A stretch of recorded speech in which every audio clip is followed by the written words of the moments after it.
This is the Watergate complex in Washington, D.C., one of the most famous addresses in recent American history. Early on the morning of June 17, 1972, in the office portion of this complex, it's this building here, a security guard named Frank Wills was doing his rounds when he noticed a door leading into one of the garages had a piece of tape across the door latch mechanism, keeping it open. Wills had noticed a piece of tape on this same door a little bit earlier and removed it, but now it was back. Knowing that someone was in the building, Wills called the DC police. 3 undercover officers, their names were Leeper, Barrett, and Schofler, responded. They were in plain clothes, in fact dressed as hippies. They went into the complex with guns drawn. In a 6th floor office, they found 5 men dressed in suits and ties and wearing surgical gloves, caught red-handed, burglarizing the place. The creepers were carrying sophisticated electronic surveillance equipment and a lot of $100 bills, presumably for bribes. The office they'd been caught in belonged to the Democratic National Committee, the administrative head of the Democratic Party in the U.S. The men themselves were a strange bunch of characters. Frank Sturgis, Bernard Barker, Virgilio Gonzalez, Eugenio Martinez, and James McCord didn't look like run-of-the-mill burglars. There wasn't much of obvious monetary value in the DNC offices to steal, and what kind of burglars go around in suits and ties in the middle of the night? Of course, the burglary was political. The 5 guys the DC police bagged that night at the Watergate complex turned out to be members of a group of clandestine spies, nicknamed the Plumbers, run principally by 2 men. Howard Hunt, an author of spy novels and a former CIA agent, and G. Gordon Liddy, a former patent attorney, FBI agent, and sometime employee of the Treasury Department, who had a strange obsession with Hitler and Nazi Germany. Both Hunt and Liddy, it would be revealed later, as well as Barker and others, had significant ties to the White House of President Richard Milhous Nixon, who was running for re-election in 1972. 6 days after the break-in, on June 23, 1972, a Friday, President Nixon had a conversation in the Oval Office. What you're seeing on the screen is not the real Oval Office, but a replica of it at Nixon's library in California. Anyway, Nixon discussed the burglary with H.R. Bob Haldeman, his chief of staff and longtime political aide. During this conversation, Haldeman told Nixon that the FBI, which was investigating the burglary, was heading into, quote, productive areas. And, quote, it goes some directions we don't want it to go. Haldeman suggested, these are his actual words, although the audio quality isn't good, the way to handle this now is for us to have Walters call Pat Gray and just say, stay the hell out of this. This is here, we don't want you going any further. Here was President Nixon's reply. Say, look, the problem is that this will the whole bad taste thing, and the president just feels that without going into the details, don't lie to them, but he can't say it or don't fall in the foot. You say, this is sort of a comedy of errors, bizarre, and without getting into it. The president believes that it's going to open the whole bad taste thing up again. And because these people are playing for keeps, and that they should call the FBI and so that we should the country don't go any further into this case, period. Those words were a crime, specifically obstruction of justice. When the transcript of this conversation was made public in July 1974, a bit more than 2 years later, it proved beyond all shadow of doubt that Nixon was deeply involved in the cover-up of the Watergate burglary. By the time this transcript came out, he'd been fighting political and legal battles related to Watergate for more than a year, but this was the last straw. Here on the lawn of the White House, on August 9, 1974, President Richard Nixon boarded the Marine One helicopter to take him to Andrews Air Force Base, where he and his family would be flown home to San Clemente, California. He had resigned the presidency. At noon that day, a Friday, Gerald Ford became the 38th President of the United States. Of course, there's a lot of connective tissue between these events. the break-in at the Watergate building, and Nixon's resignation. This is one of the most compelling political stories in recent American history. It's a very complex story with a lot of personalities and moving parts and cross-currents. It's also a story, believe it or not, about geography, about places. The site that eventually became the Watergate complex has a deep history of its own, going back a long, long way before Nixon and any of the events that he brought about. Nixon's own life story is literally a global one, starting from a small house in the hinterlands of Southern California, taking him not only to the White House, but to the Kremlin in Moscow, the Great Hall of the People in Beijing, not to mention Vietnam. Those connections are a very important dimension of this story. There's a lot of different ways you can tell the story of Watergate, but this video presents it in one way that you may not have thought much about, the geographic and environmental story. If you think Watergate, a bureaucratic story full of tapes and subpoenas and political intrigue, is an event that took place mostly in offices and courtrooms, think again. There's a lot more to it than that, as you'll see. Let's go beyond the offices and courtrooms and look at how Watergate played out in various parts of the world. This video is, simply put, a geographic history of Watergate.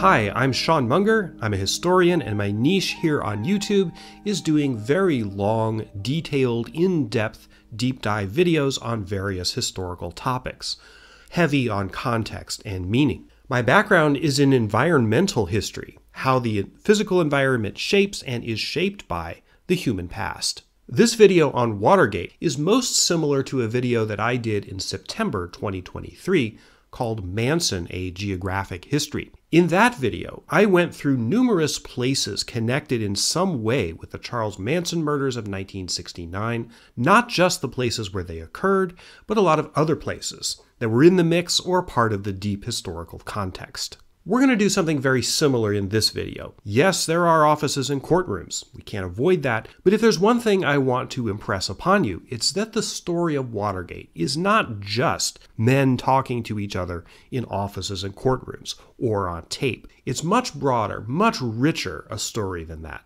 With that said, and with as much context as we're going to go into, I do not intend this video as a comprehensive soup to nuts breakdown of every possible aspect of the Watergate story. There's no possible way I could do that. There's a lot of stuff I have to leave out. For example, the later part of the story involving the investigations by Congress and the special prosecutors, the fights over the tapes, that sort of thing. That part of the story is not going to get as much attention as the origins and context. So just keep this in mind. There is a lot of stuff I'm not doing. I have to make choices about what to include here and what to leave alone. Our first location is the obvious one. What actually is a Watergate? What is its history, and how did it get that name? That's the subject of the next chapter. For the last 2 years, news media consumption has been a major problem for me. It's great to keep informed about what's going on in the world, but it's so easy to cross the line into doom scrolling.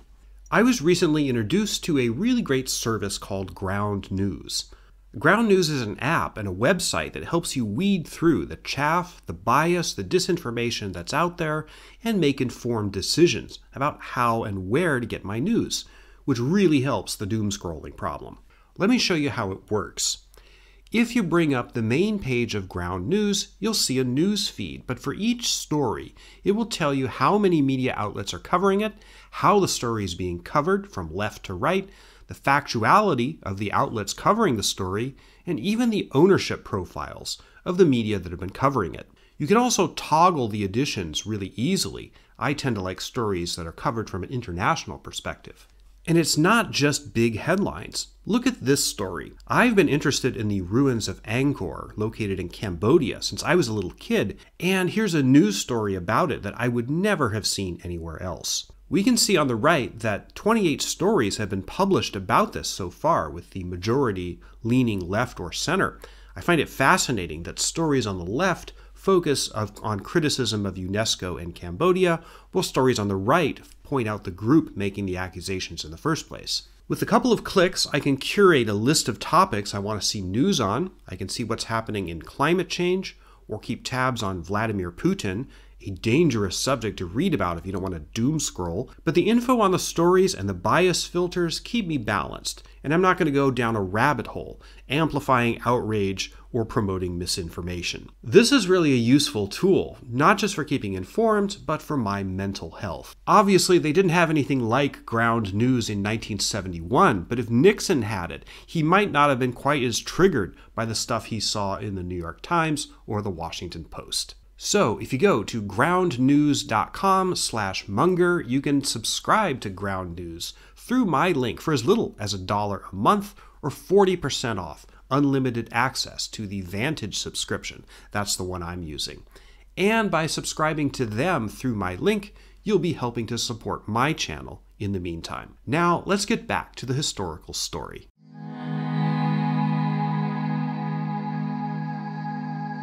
The key to the history of the Watergate site, the office buildings, the condominiums, the hotel, everything at the center of this scandal. The key is geography. The modern buildings face a little notch in the Potomac River just opposite a small island, now called Theodore Roosevelt Island, which is just to the west of Watergate. To the south is the John F. Kennedy Center for the Performing Arts. The plot of land on which that stands, as well as Theodore Roosevelt Island, are inseparable from the Watergate site itself. Think of them as a unit. Their histories are deeply linked. Incidentally, the Watergate site is literally 1 mile west of the White House. You could walk it in less than half an hour at a very leisurely pace. This area has been inhabited for thousands of years. The Nacotchtank people lived here for generations. Like most Native Americans, the Nacotchtank were hit hard by diseases brought by Europeans, who began foraying up the Potomac as early as 1608, right after the founding of Jamestown. The Native Americans also fell into conflict with English settlers. In 1668, only 60 years after first contact, the survivors among the Nacotchtank decamped onto the island, which Europeans named Anacostine Island. Eventually, what was left of those people merged into the Piscataway tribe. Artifacts that are believed to have come from the Nacotchtank, including arrowheads and bits of pottery, were found on the grounds of the White House in 1976. Anacostine Island soon came into the family of George Mason, father of the George Mason who was a delegate to the 1787 Constitutional Convention. When the city of Washington, D.C. was founded in 1790, much to the financial benefit of the man for whom it was named, who owned lots of real estate in the area, the little notch across from Anacostine Island was destined to be tied up in the political and economic affairs of the new republic. Surprisingly, though, not much was done with the future Watergate site in the early years. In 1831, the Chesapeake and Ohio Canal was completed, leading from Cumberland, Maryland, right to the site of the future Watergate complex. This canal was one of several built in the early Republic period to facilitate waterborne trade of agricultural goods from the interior of North America to major ports and markets. The Erie Canal, which essentially built New York City into the economic powerhouse it became, was the largest of these projects. Indeed, even today, you can visit the terminus of the old C&O Canal at milepost 0, and on that site, you'll see the Watergate complex looming in the background. The C&O Canal was a major shipping route of coal dug out of the Allegheny Mountains. It remained operational until 1924. Much of the coal that powered America's rise to industrial prominence in the late 19th and early 20th centuries passed through the site that would become Watergate. About that same time, late 19th, early 20th century, the island and the Watergate site were owned by the Washington Gas Light Company, which manufactured coal gas for use in lighting and heating. The famous 1944 film Gaslight takes place in London, but if one were to visit the parlors or hotels of Washington or even the White House in the same era the film depicts, by night the scenes would have been lit with the soft orange glow of product manufactured at the Watergate site, specifically at the facility that came to be known as the Foggy Bottom Plant, which operated until the late 1940s. The World War II era was critical for this location. In 1941, a restaurateur named Marjorie Hendricks, originally from Seattle, who had made it big in Rockville, Maryland with an eatery called the Normandy Farm, bought an old riding academy located right next door to the Foggy Bottom plant, on the site of where the Kennedy Center would eventually be constructed. Hendricks is said to have been encouraged to open a D.C. area restaurant by none other than Eleanor Roosevelt, the First Lady. In August 1942, as American GIs were hitting the beaches at Guadalcanal, Hendricks opened the Watergate Inn. This was a good time to open a restaurant in the area. Because of the war, D.C. was flooded with newcomers from all over the place, military and civilian, drawn to the area for administrative, military, and industrial jobs related to the war effort. At the time, Marjorie Hendricks was serving her first meals at the Watergate Inn. Just down a ways from on the other side of the river, the Pentagon was under construction. Incidentally, the term Watergate, 2 words originally, has an English derivation. One of the famous gates into the medieval Tower of London is called the Watergate. Princess Elizabeth, later Queen Elizabeth I, was famously brought through the Watergate when she was briefly imprisoned by her sister, Queen Mary I, in the 1550s. Many other famous prisoners passed through the Watergate, some on their way to executions on Tower Hill. For this reason, it was later and more famously known as Traitors' Gate. Anyway, back to the restaurant. From the word go, the Watergate Inn was a favorite with locals and diners. The motif of the place was Pennsylvania Dutch, and it was the home of numerous beloved dishes, including a chicken recipe called Chicken Barbara, which was invented there. In 1954, you could get a filet mignon steak at the Watergate Inn for only $4.75. Marjorie Hendricks' kitchen was also famous for its popovers. By the beginning of the 1960s, the seeds for the area's transformation to what it eventually became were already germinating. Plans were afoot to build a national cultural center right along the water. That would eventually become the Kennedy Center. The Watergate Inn was right in the path of the open space that the architects wanted to surround the new cultural center. Marjorie Hendricks fought the prospect of eminent domain for years, urging her patrons to write to their congressman to save her restaurant. She also framed it as an encroachment by government against private enterprise. But the fate of the Watergate site was not up to her. In 1960, the Italian real estate conglomerate known as Società Generale Immobiliare bought the former Foggy Bottom plant property from the corporate remnant of the old 19th century canal company. SGI's largest shareholder was, interestingly, the Vatican, which is the source of controversy from a Protestant organization who tried to stop the construction on the grounds that it violated the First Amendment separation of church and state. Significant federal money also went into this project. In fact, the real company, SGI, which built Watergate beginning in 1961, was the model for the fictional Internazionale Immobiliare company that plays a key role in the 1990 gangster film The Godfather Part 3. It was SGI executives who named the project Watergate, now one word, after Marjorie Hendricks' restaurant. Finding herself pressed in by construction on all sides, Hendricks gave up the ghost and signed a deal to turn over her property to the government for $650,000, apparently much less than she thought it was worth. The Watergate Inn served its last popover in 1966. By then, the strange, bulbous, curved, and striped buildings of the Watergate complex, designed by Italian architect Luigi Moretti, who had once been Mussolini's favorite architect, had begun to take shape. The first office and residential tenants of Watergate arrived in October 1965, before the rest of the complex was finished. From the get-go, Watergate was a highly fashionable address for DC's elite. An incredible coincidence, unrecognizable at the time, occurred early in the history of the residential side of the Watergate complex. In March 1969, one of the early tenants reported to the Washington police that her apartment had been burglarized. The thieves took some jewelry and some other personal items. The complainant in this case was none other than Rosemary Woods, private secretary to U.S. President Richard Nixon. Other figures in Watergate, the scandal, lived at Watergate, the location. John Mitchell, Nixon's friend and attorney general for a time, bought one of the most expensive townhouses in the complex at the start of the Nixon administration in 1969. He lived there with his flamboyant and unpredictable wife, Martha Mitchell, who was an early whistleblower on what was happening in the Nixon White House. Martha often dished to reporters after having a couple of drinks. If only anyone had taken her seriously at the time. She later claimed correctly that she was kidnapped at one point to prevent her from talking about what she knew about what was going on in the Nixon White House.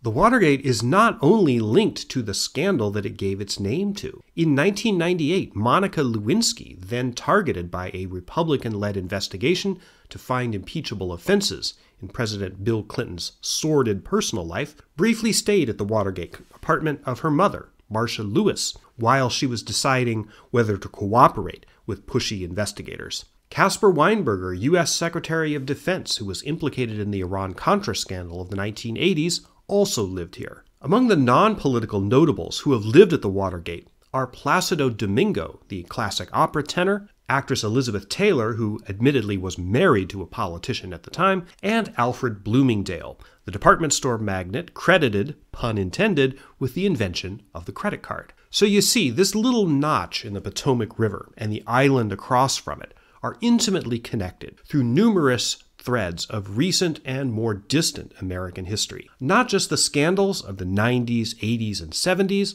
but World War II, the Industrial Revolution, the internal expansion era of the early 19th century, even the earliest colonial history, and the long, long history of Native American habitation for centuries before that. Watergate isn't just an office where a thing happened one time in 1972. It's a crossroads of American history. We had to start with Watergate itself. There was no other jumping off point for this story. Now, let's get back to another origin story that eventually intersects with this site, in the person of the Watergate scandal's main character, Richard Nixon.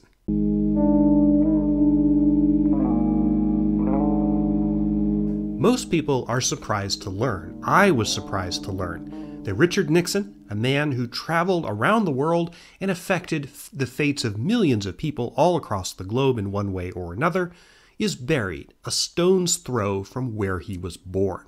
This is his grave, together with his wife Pat, and right over there is the house in which he was born, on January 9th, 1913. This is in Yorba Linda, California. The Nixon birthplace and graves are located on the site of the Richard Nixon Presidential Library, which incredibly was built around this little house. In 1912, Francis Nixon, Richard's father, built this house from a kit on ranch land that he had recently acquired. In those days, you could literally order a house from the Sears Roebuck catalog and have it delivered in prefabricated pieces.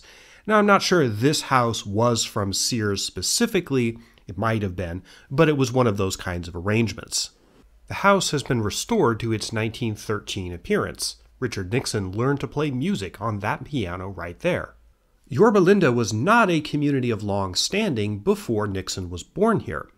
Although it had been part of a Spanish colonial land grant and an area inhabited by the Tongva people, as well as several others, the modern town of Yorba Linda, as Nixon knew it, was just getting going in 1912 when the family got there. The primary economic activity was citrus farming.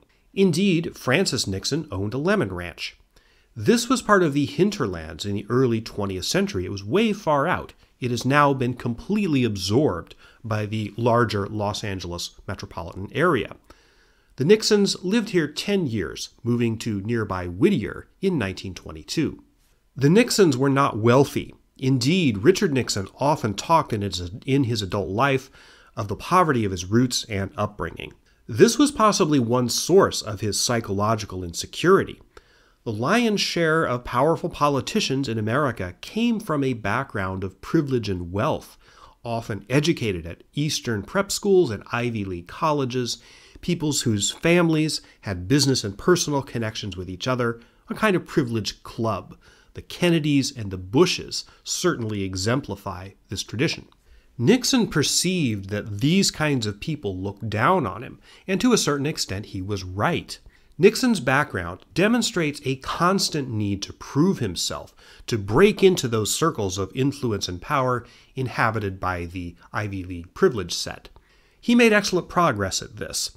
From a small college in Whittier, California, Nixon got into Duke University Law School, one of the best in the country.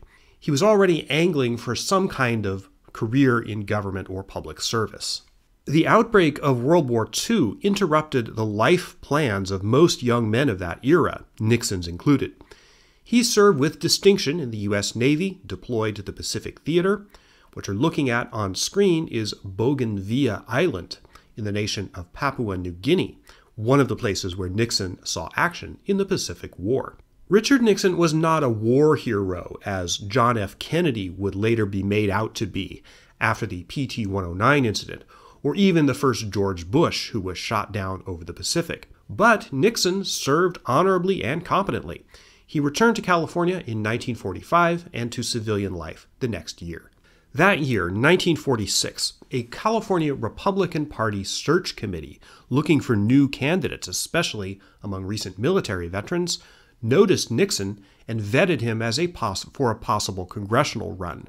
He defeated the popular Democratic incumbent, Jerry Voorhees, and entered the House of Representatives in the same class as John F. Kennedy. If JFK made little mark on Congress in his early years, Nixon certainly did the opposite. From the get-go, he was a ferocious anti-communist and advanced his political career by suggesting that his opponents, including Voorhees and later Helen Gahagan Douglas, were somehow sympathetic to communism. Nixon became a nationally known personality by leading the charge against former State Department diplomat Alger Hiss, accused by a leading media figure of having spied for the Soviet Union back in the 1930s. Whether Hiss actually was a Soviet spy became somewhat irrelevant. He was eventually convicted of perjury, not of espionage. But the main result of the Hiss affair was the election of Nixon to the U.S. Senate in 1950, and his growing popularity among anti-communist crusaders. Senator Joseph McCarthy, who began hunting commies in all walks of American life that same year, 1950, proved a huge boom to Nixon's career. Seen as the conservative, anti-communist trench fighter that the stately and moderate Dwight Eisenhower was not, Nixon was politically attractive as a potential vice presidential candidate on Eisenhower's Republican ticket in 1952. But this decision backfired when the press reported that Nixon had a secret fund of cash derived from fat cat donors. Not illegal, but not a good look either. Eisenhower, who'd already had public relations problems caused in part by McCarthy, was ready to kick Nixon to the curb and find somebody else to run with. The famous speech that Nixon gave on television to defend himself was known as the Checkers speech, so named for the dog that Nixon cited as one of the gifts from his campaign donors. It was a little Cocker Spaniel dog in a crate that he'd sent all the way from Texas. Black and white, spotted. And our little girl, Tricia, the 6-year-old, named it Checkers. Conservatives rallied in Nixon's favor. Eisenhower kept him. In January 1953, Richard Nixon, only 40, was inaugurated Vice President of the United States. Nixon's time as Vice President in the 1950s saw the beginnings of his relationship with intelligence, espionage, and political intrigue with an international as opposed to just a domestic dimension. The Eisenhower administration presided over numerous covert operations and sub-rosa activities that were some of the principal means post-World War II administrations conducted the Cold War.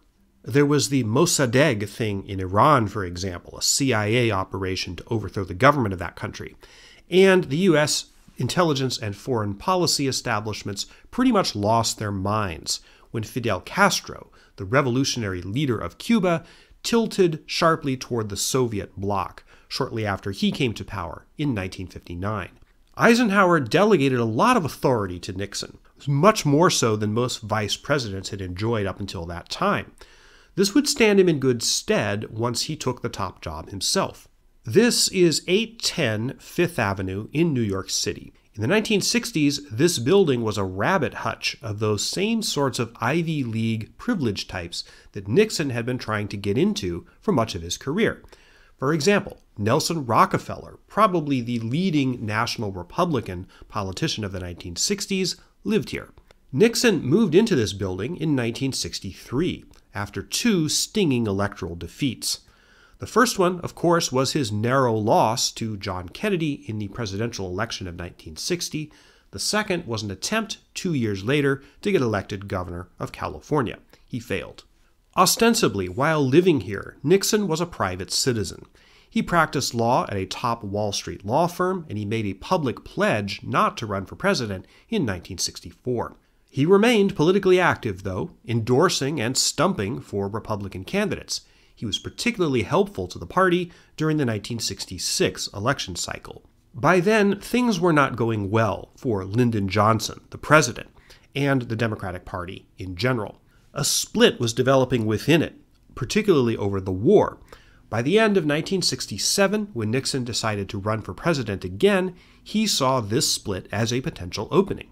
This is the Miami Beach Convention Center in Florida, built in 1958. We'll be returning here again later in the story. But it was here in August 1968 that the Republican National Convention was held and where Nixon gave his nomination acceptance speech, which laid out the themes of his campaign and his vision for the presidency.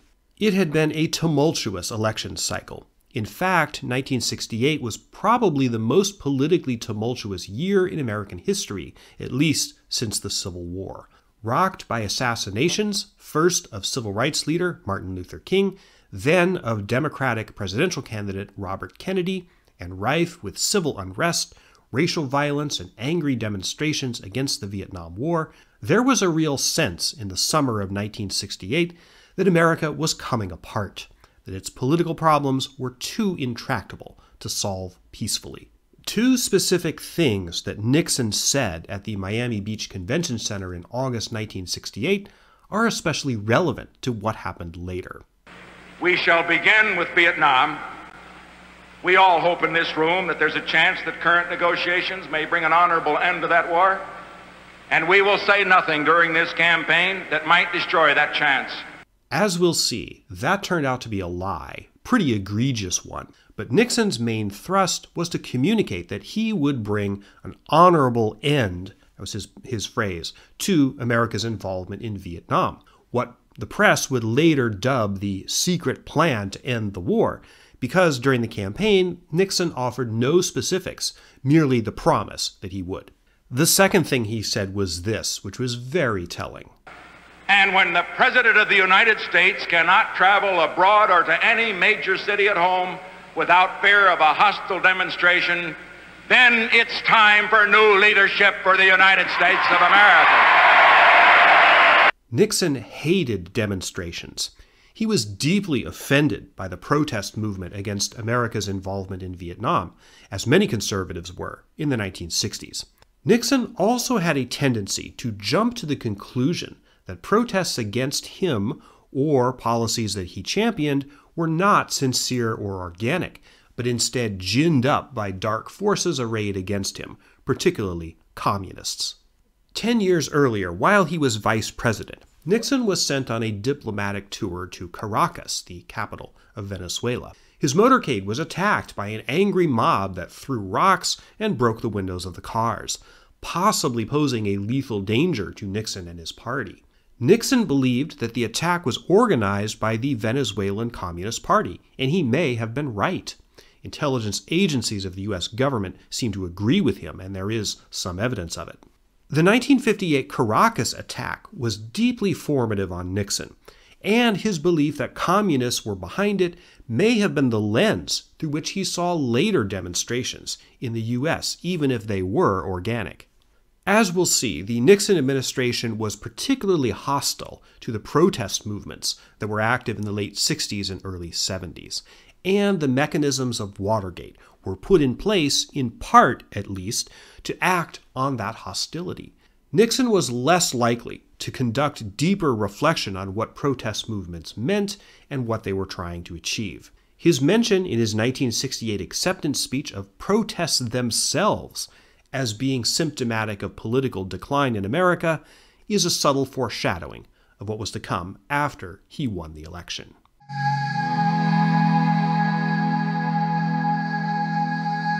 This house, located in the village of Kim Lien, Vietnam, is a tourist attraction in that country.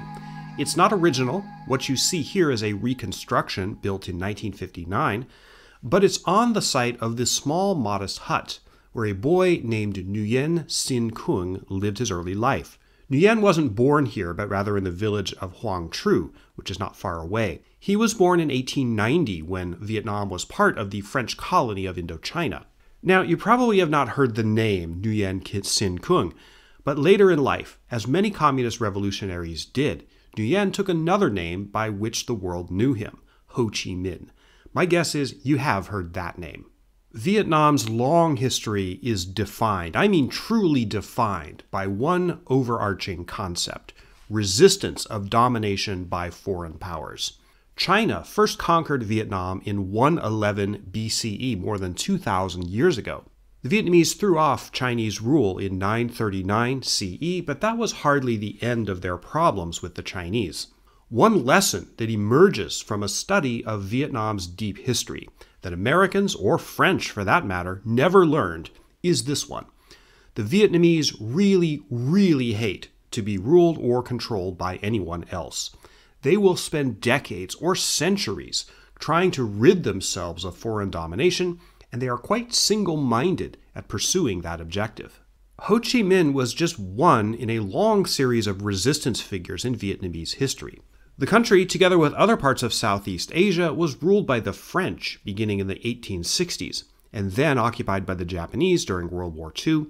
When they were defeated, Ho proclaimed an independent Vietnam in 1945, but it didn't take. The French wanted their Southeast Asian possessions back. From 1946 to 1954, they fought a bloody war to keep this as a colony, but after their army was defeated at Dien Bien Phu that year, 1954, the French decided to pull out.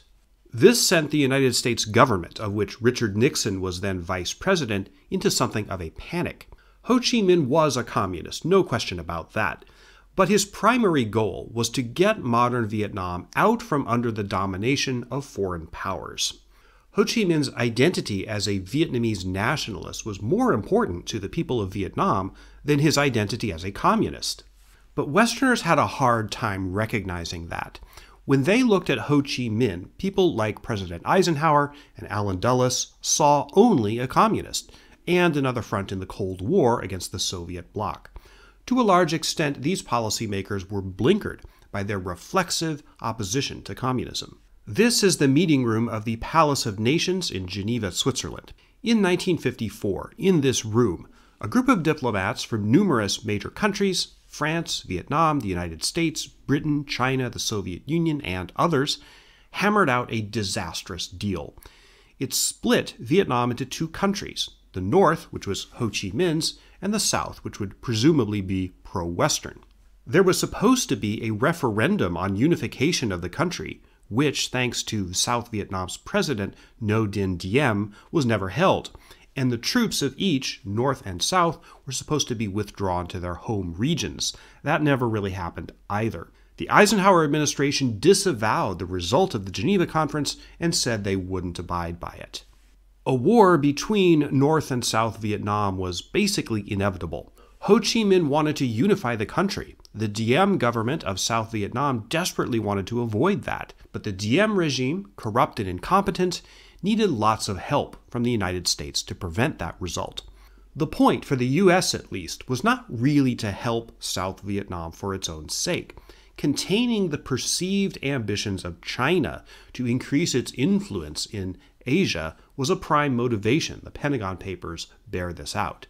At first, the help that South Vietnam got from the United States took the form of money and military equipment. Then Eisenhower began sending military personnel, euphemistically called advisors, to South Vietnam. Diem was assassinated by ambitious South Vietnamese generals in November 1963 with the acquiescence and possibly the direct assent of U.S. President John F. Kennedy. 20 days later, Kennedy was himself assassinated by Lee Harvey Oswald, acting alone and not as part of a conspiracy.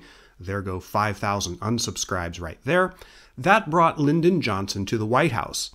But South Vietnam's government did not stabilize, continuing to go through several more coups. North Vietnam had an insurgent army, which came to be known as the Viet Cong, whose mission was to operate in South Vietnam and to help wreck it from within so that North Vietnam could take over.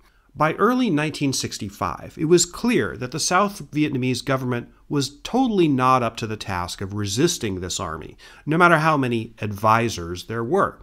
It was going to take direct effort by American combat troops on the ground. For as long as he could, Lyndon Johnson resisted making the decision to commit those forces. But by July 1965, he couldn't dither any longer. America went into Vietnam strongly and directly.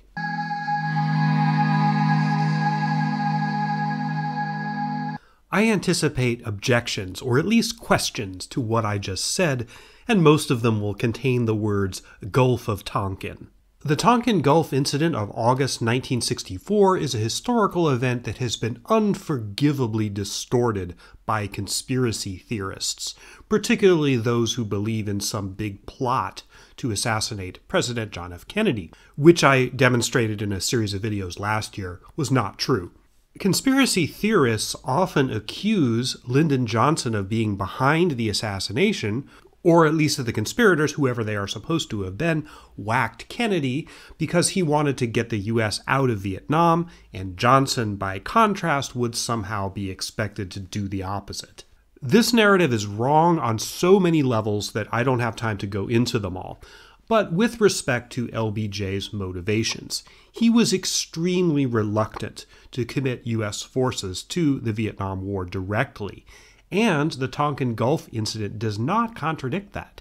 The usual narrative, the false narrative, is that the Tonkin Gulf incident, which involved reports of attacks on U.S. Navy ships by North Vietnamese patrol boats, was somehow ginned up out of whole cloth as part of a predetermined plan to get the United States more deeply involved in the Vietnam War. Now, the idea of conspiracy is so deeply ingrained in the American consciousness, in part as a result of Watergate, that it's difficult to ask people to think critically about this event. But we're going to try to do that. In reality, there were two reported attacks. The first, on August 2nd, 1964, absolutely did occur. Vietnamese ammunition was recovered from the American ship that had been fired upon, and in fact, years after the war, the Vietnamese defense minister admitted the attack. The second proposed attack, on August 4th, probably did not occur, though it was not a fabrication, but rather a series of panicked reports and inaccurate interpretations of radar and signal data. The Johnson administration did use the incident to get Congress to grant open-ended authority to use military force directly in Vietnam. And military and administration officials did suppress records of doubts about that second attack on August 4th. Remember, the second attack. But they did that not because they were planning a major escalation at that time. It was a political move made during the 1964 presidential campaign to blunt attacks by Barry Goldwater, Johnson's Republican opponent, that Johnson was soft on communism and unwilling to do what it took in Vietnam. Having gotten the resolution, again largely for domestic political reasons, Johnson deliberately resisted using that congressional authority for quite some time. He didn't authorize major U.S. air campaigns against North Vietnam until February 1965, 6 months after the Tonkin Gulf incident, and Johnson did not escalate boots on the ground until July, 11 months later, after an agonizing series of strategy meetings at Camp David and the White House. A more detailed discussion of this issue is beyond the scope of this video, but I thought I would address the obvious objections briefly here. So now let's get back to the main narrative. This is Con Tum province in southern Vietnam, the site of a major American campaign in 1969. You can see from this how beautiful Vietnam is, and also how forbidding the terrain is for a traditional Western army. There were not a lot of set-piece battles in Vietnam, not a lot of front lines or traditional arrows on maps type of stuff that you see in military history books. There are some, but not generally. One of America's primary strategies was to drop troops into a location, usually by helicopter, fight short, close-quarters battles with Viet Cong or North Vietnamese army units, kill as many of them as possible, and then get the hell out of there. This strategy is why helicopters were used so heavily. The Huey helicopter in particular is a visual icon of the conflict. It's also part of why it was so long, so bloody, and so heartbreaking. How much territory American and Allied forces controlled in Vietnam often didn't matter. Fighting a war against a guerrilla army in mountainous or rainforest terrain was draining and exhausting, especially tens of thousands of miles from the United States. Other nations participated in the war, South Korea and Australia, for instance, but the lion's share of the burden fell on Americans. And by 1968, prospects of victory, whatever that meant, seemed pretty remote. This was the situation when Richard Nixon made his second run at the presidency. U.S. forces were reeling from the Tet Offensive. The protest movement had swept college campuses across America. President Johnson had opened up peace negotiations with the North Vietnamese in Paris, which I'll talk about in the next chapter, but it seemed increasingly unlikely that, barring some big breakthrough, the thing would be over in time for the 1968 presidential election. Johnson was eligible to serve another term under the 22nd Amendment, but at the end of March 1968, he bowed out, saying he would not stand for re-election. That seemed to leave Robert Kennedy, JFK's brother, as the presumptive frontrunner for the Democratic nomination. Kennedy's assassination in Los Angeles in June 1968 put an abrupt end to that. Hubert Humphrey, LBJ's vice president, eventually clinched the Democratic nomination, but there wasn't very much enthusiasm for his candidacy. The Democratic Party leadership in 1968 was a very closed universe, with little chance for a truly anti-war candidate to break through. Humphrey wanted to endorse a strategy of troop withdrawals and laying off the bombing of North Vietnam in the hopes that it would jumpstart the peace talks in Paris. Johnson refused to let him. Eventually, late in the campaign, Humphrey defied him. The Democratic National Convention in Chicago in August, a few weeks after Nixon's nomination, was utterly disastrous. It was dominated by protests and controversies, not just against the war, but against the unrepresentative nature of the party nominating system, which had given Humphrey, essentially a minority candidate, the nomination. Protesters outside the convention hall and all over Chicago clashed with police, and the central city was a war zone filled with riot cops and tear gas. Still, as crippled as the Democrats were, especially over the war, the 1968 election was going to be close, especially after Humphrey's poll numbers started going up when he broke with LBJ and said that he would stop the bombing. Adding still more fuel to the dumpster fire of the 1968 election was racist former Alabama Governor George Wallace, running as a third-party candidate on a platform that sought to leverage white backlash against the civil rights gains of the 1960s. No one was sure what effect he was going to have on the race. As a result, the outcome of the election was totally up in the air. I've spent all this time on the Vietnam War because the roots of the Watergate scandal are deeply planted there. Something else happened in the fall of 1968, involving the war and the peace negotiations, that was vitally important to how and why the scandal developed. That's the story I'm going to tell in the next chapter.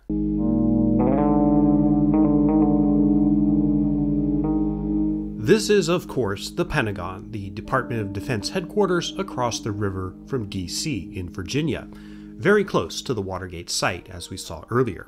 One of the largest office buildings in the world, the vast majority of the Pentagon is a labyrinth of windowless, linoleum-floored corridors and dingy offices crammed with filing cabinets. In June 1967, Secretary of Defense Robert McNamara, one of the chief architects of the Vietnam War, commissioned a comprehensive secret study of what had happened, how the U.S. got pulled in, and how things went after it did. This was a story he hoped to learn from thousands of government documents, many of them stored in this building. Exactly what the purpose of this study was has been disputed. Was it to inform future policymakers about how not to make the same mistakes? Was it a project designed to deflect or project blame for the war off or onto various people for political benefit? Was it, as McNamara claimed, supposed to be a gift to future historians? If it was, really, Bob, you shouldn't have. Whatever the motivation, the study, which was classified and secret, ended up causing a lot more trouble than its instigators would probably have thought it was worth. The study, running to some 7,000 pages in 47 volumes, was completed in January 1969, just before Nixon replaced Johnson as U.S. President. McNamara was already long gone by then. This building on Connecticut Avenue in Washington, D.C. is the former location of the Washington branch of RAND Corporation, a major policy think tank. The building you see here is new. The original one was torn down in 2007 or 2008, and RAND Corporation isn't here anymore. But this location is where one of the copies of the secret Vietnam document study ended up, stashed in a couple of filing cabinets, still top secret. Also here on the RAND Corporation site was an employee named Daniel Ellsberg, who had previously worked at the Department of Defense and had seen Vietnam firsthand while working with the State Department. In fact, he helped compile the secret study. He knew what it was in it, and more importantly, where it was, or at least the copy that belonged to RAND Corporation. Remember that, it becomes important later. This is the Peninsula Hotel in Paris. Originally built as a palace for a nobleman in the 19th century, the building was used as the headquarters of the SS during the Nazi occupation of Paris in World War II, and it was where at least part of the plot to assassinate Hitler in July 1944, the Valkyrie plot, was hatched. In May 1968, it became the official venue for peace negotiations between the United States, North Vietnam, and South Vietnam. From the beginning, a major stumbling block of these talks was the insistence of the North Vietnamese that President Johnson halt the bombing of North Vietnam unconditionally. Once that was done, then they could work out the political conditions for a ceasefire. South Vietnam potentially had much to lose from any deal between the U.S. and the North. After all, the ongoing war kept the South Vietnamese president, Nguyen Van Thieu, propped up in power, and the tap of U.S. foreign and military aid flowing. But as its participation was necessary in any peace deal, South Vietnam held significant leverage in the Paris talks. After Humphrey broke with LBJ on the issue of a potential bombing halt, and especially after it started to appear in October 1968 that the North Vietnamese were softening on their insistence that a bombing halt be announced before significant gains could be made at the peace table, the Nixon campaign had reason to worry that whether they would win or lose the presidential election depended on what happened here, in this location in Paris. The campaign already had two secret levers that they could use to influence negotiations. One of them was a connection to the American negotiator in Paris, veteran diplomat Averell Harriman. That connection was none other than Henry Kissinger, who was an academic expert on Vietnam, but not well known in the political community yet, and who was secretly channeling information to Nixon. The second secret lever was a woman named Anna Chennault. Born Changsheng Mai in China, Anna married an American general, Claire Chennault, who was a hero to the Chinese during World War II. He died in 1958, but Anna continued the work she'd begun with him, lobbying for humanitarian aid and eventually political support to anti-communist Chinese. A decade later, Anna Chennault had become much more conservative and was in fact the Nixon campaign's #1 female fundraiser. Anna Chennault knew various people in the South Vietnamese government, including Bui Diem, the South Vietnamese ambassador. Anna Chennault introduced Nixon to Diem in early 1968. Oh, by the way, the meeting occurred here at Nixon's apartment on Fifth Avenue. John Mitchell was apparently involved too.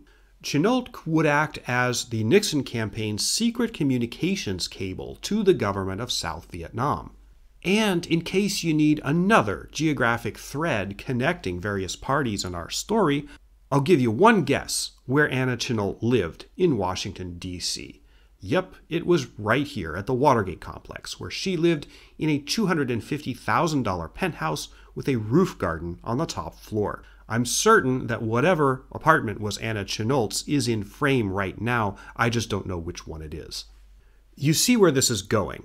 Long story short, apparently on the orders of the Nixon campaign, Anna Chennault encouraged South Vietnamese President Thieu to spoil the peace talks, so there would not be a bombing halt or a peace deal before the 1968 election, hopefully blunting Humphrey's gains at the polls.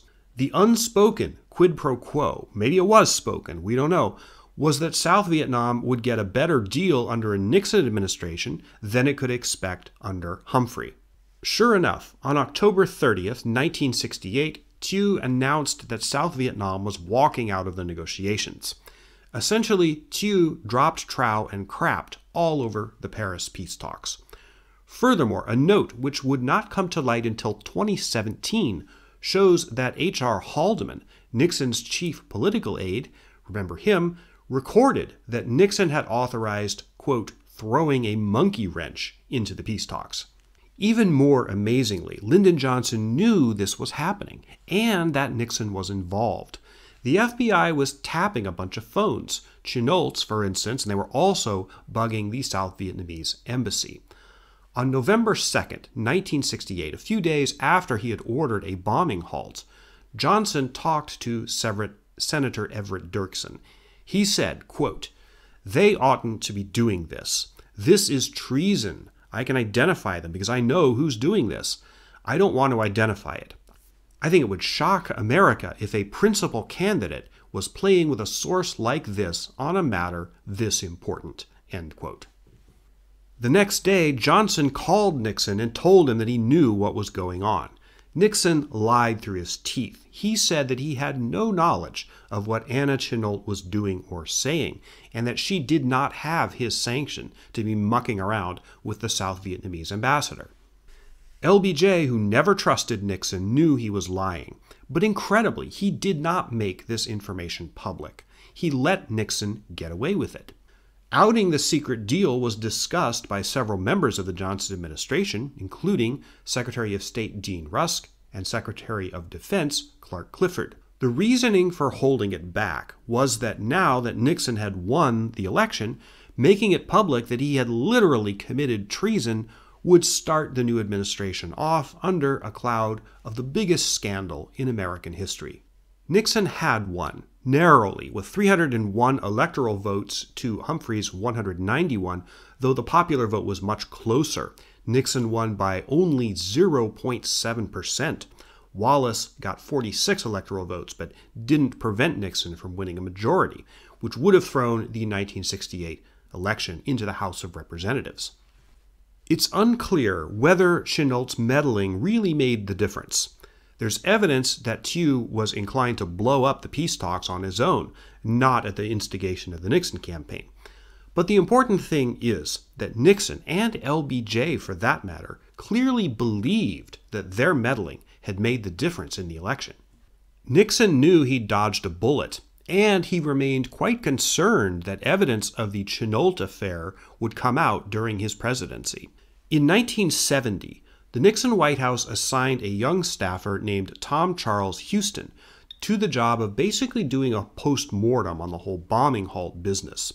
A memo that Houston wrote to Bob Haldeman, dated February 25, 1970, you're looking at it on the screen, warned Haldeman that what he came up with didn't look good for the Nixon administration, meaning the evidence showed that they were involved. Furthermore, Houston did some digging as to where the documentary evidence was that Nixon had meddled in negotiations through Anna Chennault. According to him, Houston, there was another report on the whole scandal compiled by the International Office of Security Affairs, part of the Department of Defense. Former Defense Secretary Clark Clifford supposedly had a copy, Houston said. And now this is the important part. A copy of this report was said to be in the hands of a guy named Les Gelb, who had left government and was now working at the Brookings Institution, a location that's coming up. Now, just to be precise, there's an important caveat here. Historians have weeded through this mess and cast doubt on whether this report, the specific one from the International Office of Security Affairs, actually existed. Houston may have been mistaking a different document for that one. But whether it existed or not, the important thing is that Haldeman and Nixon apparently believed that it existed. On June 17, 1971, ironically, exactly 1 year to the day before the Watergate break-in, Nixon discussed the matter in the Oval Office with Henry Kissinger, his national security advisor, and Haldeman. That conversation was caught on tape. Here is what they said. They could blackmail Johnson on this stuff. What? You can blackmail Johnson on this stuff, and it might be worth doing. The bombing hole stuff is all in the same file, or in some of the same hands. Oh, how's that show? Oh, I wonder if it's got it isn't in these papers, but the whole bombing hole file. Do we have it? I've asked for it. You said you didn't have it. We have nothing here, Mr. President. I asked for that because I need it. But Bob and I have been trying to put the damn thing together for 3 years. We have a basic history of it constructing our own, but there is a file on it where Houston swears to God there's a file on it at Brookings. I wouldn't be surprised. All right. You remember the same kind of thing, Bob, the same people, Bob. Now, you remember Houston's plan? Implemented. But couldn't we go over... Now, Brookings has no right to have classified that. You know, I want it implemented on a thievery basis. Goddamn, get in and get those files. Blow the safe and get it. So remember that little detail. Nixon demanding that his aides snatch information on the Chennault affair. Not only is it important later, it's one of the most important threads in the whole story. So, back to 1968. Shortly after he was elected president, Nixon did two things that would become significant in Watergate. On December 19, 1968, Nixon bought 2 houses in Key Biscayne, Florida. What you're looking at right now is not the house or one of them. The main house at 500 Bay Lane was torn down in 2004, and what you see now was built 7 years later. But what you can see, especially in the aerial imagery, is that big square slab right there. That is a helicopter pad. That was constructed for Nixon at government expense. The General Services Administration spent hundreds of thousands of dollars to outfit Nixon's Key Biscayne residences with various bits of infrastructure, security, etc., so that he could conduct presidential business there. Similar shenanigans surrounded his other property at La Casa Pacifica in California, which we'll get to in good time. Legally and financially, Nixon's Key Biscayne residence was a tangle of properties and finances controlled by Nixon, his best friend Bebe Rebozo, who's connected to the mafia, and a very rich Republican donor called Robert Ablanall. That guy was so rich that he owned his own island, Grand Cay in the Bahamas. That's it right there. Nixon would visit it from time to time. The second thing that Nixon did was to donate a bunch of his private papers from when he was vice president to the National Archives and claim a tax deduction for them. Nixon eventually claimed that his papers were worth $576,000, a huge deduction that would shelter his income from taxes for most of the time that he was president. This was despite Congress having passed a law to make this kind of deduction illegal. Lyndon Johnson had tried something similar to public outrage, but Nixon made his gift, or sort of gift, before that law went into effect at the beginning of 1969. I say it was a sort of gift because the transfer of papers came with some unusual restrictions. Archivists were not allowed to fully access the papers, which meant that he wasn't really giving them to the National Archives, but more like storing them at public expense and creating a massive tax deduction against which he could shelter most of his income. This would eventually come out during the Watergate scandal. There were numerous other questionable practices that the Nixon administration engaged in. For example, they came up with a list of political enemies that they wanted to harass and neutralize. Jack Anderson, a newspaper columnist for United Features Syndicate, always seemed to be at the top of this list, or near the top. The list also included football player Joe Namath and singer and actress Barbra Streisand. The evidence clearly shows that from the beginning of the Nixon administration, from before the beginning, there was a very extensive web of illegal or unethical activity, often involving subterfuge or intelligence, and a particularly vituperative approach toward their perceived opponents. Now, whenever this kind of thing comes up, the usual defense of this sort of activity is essentially whataboutism. Nixon's activities weren't worse than LBJ's or Kennedy's or anyone else, or so the argument goes. Whataboutism is generally a desperate and intellectually bankrupt argument to begin with, and I'm not going to spend any time on those sorts of claims. A comparative approach to presidential wrongdoing across American history is not the subject of this video, though I'm sure there will be lots of whataboutism in the comments. Whatever. So we return to Rand Corporation, or the place that Rand Corporation used to be, for the second time. Remember that guy Daniel Ellsberg? Well, by the fall of 1969, after Nixon had been in office 7 months, Ellsberg had turned against the Vietnam War, and he decided that the secret study on how the U.S. got into it should be made public. Ellsberg secretly began photocopying the report, one of the first and most important instances of a photocopier altering the course of American history. In February 1971, Ellsberg gave those papers to a New York Times reporter, Neil Sheehan. The journalistic story of whether and how to publish the documents is beyond the scope of this video. On June 12, 1971, a Saturday, Nixon's daughter Tricia married Edward Cox in a ceremony in the White House Rose Garden, a famous event. The next morning, the New York Times began publishing the documents, which came to be known as the Pentagon Papers. Nixon and his people were outraged and terrified at the leak. This was the final step on the road to Watergate, but there had been a lot of factors leading up to it. The Pentagon Papers were the catalyst, but as we've seen in this chapter, what became Watergate was brewing for a long time.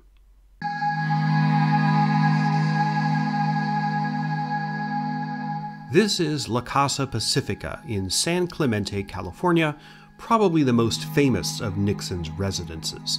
He bought it in early 1969, not long after purchasing the Key Biscayne properties. Like those, it was bought with loans from his friends Bebe Rebozo, what a name, and Robert Ablanalp. The house was originally built in 1926. Nixon was not the first U.S. president to set foot in it. During the 1930s, the house's original owner, Hamilton Cotton, was a big donor to the Democratic Party, and he entertained Franklin Roosevelt here. La Casa Pacifica was known as the Western White House. Nixon spent about 200 days here during his first term. It was probably, though not definitely, here that Nixon and his top aides, Haldeman, Kissinger, and John Ehrlichman, made the decision in early July 1971 to create a special division called the White House Special Investigations Unit to ferret out who was leaking government secrets to the press. This decision was the direct result of Nixon's rage and panic over the Pentagon Papers leak. It was the most fateful decision of his presidency. Given marching orders, Ehrlichman gave the task of running this unit to a staffer named Egil Krogh, known as Bud, who had previously worked on drug policy. But Krogh also had two other co-leaders of the group, David Young, who worked for Henry Kissinger, and a former CIA agent and spy novelist, Howard Hunt. They set up the office of this secret group in room 16 of the Executive Office Building, the ornate Gilded Age era building next door to the White House. Nixon also had a private office in this building. This location, also in Washington, D.C., is the headquarters of the Brookings Institution, which came up before. Remember in Chapter 5, I spent a lot of time talking about the Chennault affair and Nixon and his aides' paranoia about the documents that proved it being made public? Well, a copy of the secret report on the Chennault thing, a report which, as you recall, maybe did not exist, was believed by Nixon and Haldeman to be held here at the Brookings Institution. Just 4 days after the Pentagon Papers hit the front pages, while the idea of the Plumbers group was being formed, Nixon told Haldeman that he wanted that file, even if somebody had to break into the Brookings Institution and blow the safe open to get it. The tape I played for you is not the only time that he ordered this. In fact, several times in June 1971, Nixon browbeat his aides, demanding that they break into the Brookings Institution and get that file. Relentlessly hounded by Nixon, Charles Colson, one of the president's many lawyers, had a brainwave. What if the Plumbers broke into the Brookings Institution building dressed up as firefighters, started an actual fire, and before the real firefighters got there, they blew open the safe and took the Chennault file? Then the Plumbers could get away on a fire engine pretending to be firemen. It was an absolutely idiotic idea. John Dean, another White House lawyer who would later become a whistleblower, put the kibosh on the fireman scheme by claiming, correctly, that it was too expensive for the White House to secretly buy a fire engine. Though it never went off, the Brookings plan is important because it's a direct link between the Chennault affair and the later chicanery of the Plumbers, which would lead to the Watergate break-in. Let's fly from Washington to a location in Lakehurst, New Jersey. On this broad field, on May 6, 1937, the German airship Hindenburg exploded spectacularly. I covered that event in my video on Indiana Jones and the Last Crusade.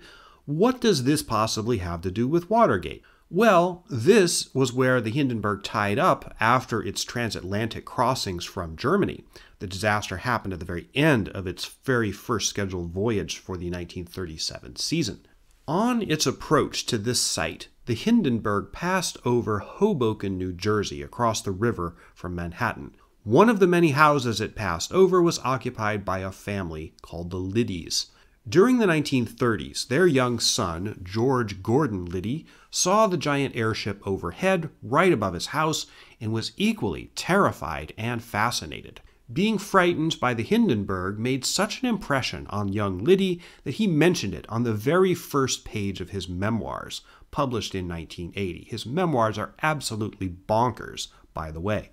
Liddy was one of the most crucial players in Watergate. He worked for the FBI and the Treasury Department, which was where he met Bud Krogh, and he was also on Ehrlichman's staff, which was how he got recruited into the special spy group, which was unofficially known as the Plumbers. Liddy was a rather strange character. On the smoking gun tape, Haldeman and Nixon referred to him as nuts. Indeed, G. Gordon Liddy exhibited a lot of very strange behavior over the course of his life and was unusually and unhealthily obsessed with Hitler and the Nazis, having been radicalized as a child in the 1930s by his pro-Nazi German-born housekeeper. The podcast Behind the Bastards has a great, very in-depth series on G. Gordon Liddy, which I highly recommend. Go listen to it if you want more on his life story, which is, in a word, bizarre. This building, 1701 Northwest Pennsylvania Avenue in Washington, D.C., was, in 1971, the headquarters of the organization called the Committee to Re-elect the President, whose famous acronym was CREEP. While a member of the Plumbers, Liddy was officially assigned to CREEP and worked in this building, hatching some of the many schemes that went far beyond the Plumbers' original mission, which was to unravel the conspiracy behind the leaking of the Pentagon Papers. Liddy and Hunt, his most frequent co-conspirator, weren't really spies, but they fancied themselves as such. Hunt, as I said earlier, actually wrote spy novels. Liddy seems to have fantasized most of his life about engaging in elaborate and dramatic spy operations, and his assignment to the Plumbers under the cover of CREEP gave him the opportunity to live out those fantasies. Given Liddy's fanatical loyalty to Richard Nixon, his hatred of liberals, and any hint of opposition to Nixon's policies, especially the Democratic Party and the protest movement, and his grandiose spy fantasies, the mission of the Plumbers expanded from an investigation of what had happened with the Pentagon Papers to an all-purpose unit of covert political warfare against Nixon enemies. The legality of these operations, or lack thereof, was of no concern to Liddy, though it was occasionally considered by his superiors, especially John Mitchell, who eventually quit as Attorney General and ran Nixon's 1972 re-election campaign. Mitchell was the head of CREEP. One of Liddy's grandiose schemes to embarrass Democratic politicians during the 1972 Democratic National Convention was to pay a bunch of sex workers to hustle them, so Democrats could be caught in compromising positions that would supposedly ruin them. Liddy's bosses didn't like this plan because Republicans frequented sex workers just as often as Democrats did. There was also a similar plot to kidnap anti-war protest leaders and bus them to Mexico. That one was vetoed too. But one of Liddy's harebrained ideas that did go off ended up occurring here, in this office complex in Beverly Hills. In 1971, this building's second floor was the professional office of Dr. Louis J. Fielding, a psychiatrist who treated various LA area celebrities and other high rollers. One of Fielding's patients was none other than Daniel Ellsberg, who had leaked the Pentagon Papers. The idea was that the Plumbers would break in at night, find Fielding's treatment file on Ellsberg in the office, and then leak confidential information from the file to the press, which they hoped would cause the public to dismiss Ellsberg as a crazy person or something.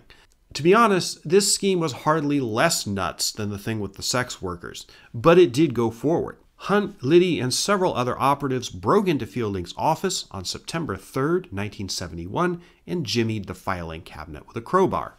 They did not find Ellsberg's file. Turns out it wasn't at the office, but at Fielding's home. Nevertheless, you're looking at the exact filing cabinet that they broke into that night. After the scandal, Fielding donated the filing cabinet to the Smithsonian Institution, where it's on display. From Beverly Hills to Cuba. This is Playa Girón, located on the Bay of Pigs, on the southern coast of Cuba. In April 1961, this was the site of an invasion by Cuban exiles organized and trained in the United States, designed to overthrow the Fidel Castro regime. The invasion was directed and controlled by the CIA, having been planned in the final year of the Eisenhower administration, with the involvement of Richard Nixon, then vice president. The invasion failed and deeply embarrassed the Kennedy administration, less than 3 months on the job. Any sort of substantive discussion of the Bay of Pigs invasion is beyond the scope of this video, but there is a historical connection between this place and the Watergate scandal. Howard Hunt, co-leader of the Plumbers, was one of the CIA personnel deeply involved in directing the Bay of Pigs invasion. Additionally, Bernard Barker, then a CIA agent, Eugenio Martinez, who had been born in Cuba, and Frank Sturgis, also a CIA agent, all participated in the Bay of Pigs invasion, and they would also participate in the Watergate burglary in 1972. Sturgis, incidentally, originally fought on behalf of Castro in Cuba in 1958 and 59 before turning against him. On the smoking gun tape of June 23, 1972, which you heard in Chapter 1, Nixon told Haldeman that he should get the FBI to stop investigating the Watergate break-in because it would, quote, open up the whole Bay of Pigs thing again. For 50 years, people have been trying to puzzle out exactly what he meant by that. Conspiracy theorists like film director Oliver Stone, who made the wildly inaccurate film Nixon in 1995, in which he managed to misquote the smoking gun tape for good measure, believe that this was a veiled reference to John F. Kennedy's assassination and what the CIA might have known about it. That's frankly a bit of a stretch, but as we know that most of the Watergate burglars were direct participants in the Bay of Pigs invasion back in 1961, it seems likelier that Nixon was afraid investigation of the Watergate burglars might reveal more CIA secrets about the Bay of Pigs invasion than were public at the time, and Nixon wanted, above all, to protect secrets about covert operations. Whatever he meant, the Bay of Pigs invasion is related to Watergate somehow. So, after San Clemente, Washington, D.C., a beach in Cuba, we come back, like a salmon trying to spawn, to our central location, the Watergate complex. The burglary of June 17th was the Plumbers' fourth attempt to burgle the offices of the Democratic Committee. This office itself was a backup target after a Liddy plan to bug George McGovern campaign headquarters, McGovern was on track to be the Democratic nominee, proved too difficult to pull off. Even at that, the burglaries at the Watergate were something of a Keystone Cops operation. The first attempt, on May 26, 1972, ended with two of the burglars getting accidentally locked in a closet at the Watergate Hotel, their base of operations. On the second attempt, Gonzalez, the lockpicker, forgot to bring the right tools. The third attempt was successful at planting 2 bugs, but one of the bugs was on the wrong phone line, and the second simply didn't work. The burglary on the night of June 16th to 17th was intended to fix those bugs. The burglars, plus Hunt and Liddy and another operative, came to the Watergate Hotel that night pretending to be salesmen attending a sales conference. They had drinks while watching a sales film on a 16mm projector in one of the meeting rooms. The ruse was mainly to fool the staff of the building. A spotter whose job it was to radio when the last person left the DNC offices and signal when the coast was clear was stationed here at what was then the Howard Johnson's Hotel. I bet less than a third of the viewers of this video remember Howard Johnson's hotel chain. Anyway, that guy, the spotter, was distracted by watching the 1958 monster movie Attack of the Puppet People on TV. Though he was not one of the 5 burglars caught, G. Gordon Liddy was primarily responsible for the break-in being discovered. It was him who put that piece of tape over the latch of the door leading to the underground parking garage. The tape which was spotted by Frank Wills, the security guard. Liddy put the tape crosswise where it would be noticed. He could have put it lengthwise, vertical along the side of the door, where it wouldn't have been noticed if the door was in a closed position. Now, this seems at first blush like a mistake, but actually it was done deliberately. Liddy hoped that a security guard would spot the tape and assume that a janitor had propped the door open. Finding tape lengthwise vertically, if it had been discovered, would signal that there was probably a professional burglar in the building. Wills only called police after he found that the tape had been replaced. He had taken it off the first time. Thus, it was G. Gordon Liddy's incompetence that led to Nixon's duplicity being discovered and flaring into the scandal. The Plumbers were not, as they imagined themselves to be, ace spies who were masters of their craft. They were, on the whole, pathetic and incompetent.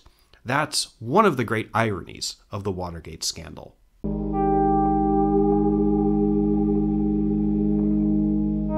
It has sometimes been suggested of Watergate that if Nixon had, at the earliest opportunity, acknowledged the break-in, admitted that it was a White House operation, and apologized, the country would have forgiven him, and the scandal would not have toppled him from power.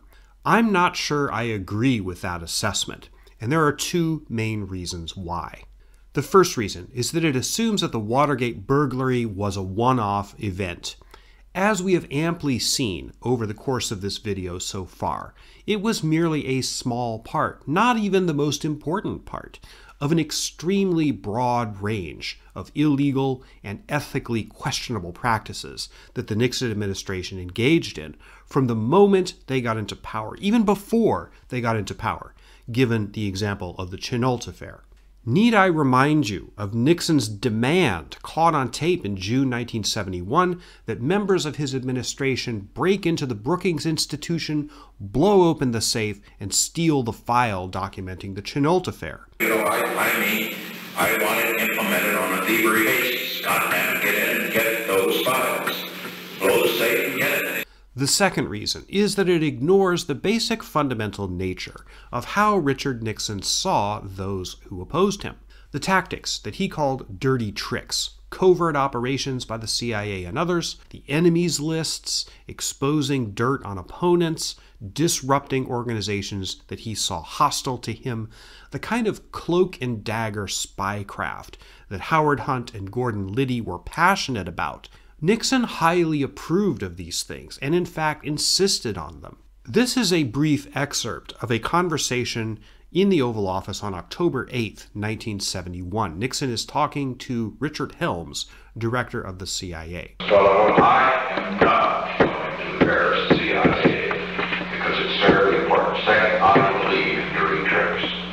I think we've got to do it. This bucolic countryside in Cambodia is near an area that was known by U.S. military planners as the Parrot's Beak. This area was a base and rest area for the North Vietnamese Army and the Viet Cong, and a lot of supplies moved through it to strengthen them during heavy fighting in the Vietnam War. On April 30th, 1970, Nixon decided on a major bombing campaign and ground invasion of parts of Cambodia, including this one, to try to cut off the tap of supplies to the North Vietnamese.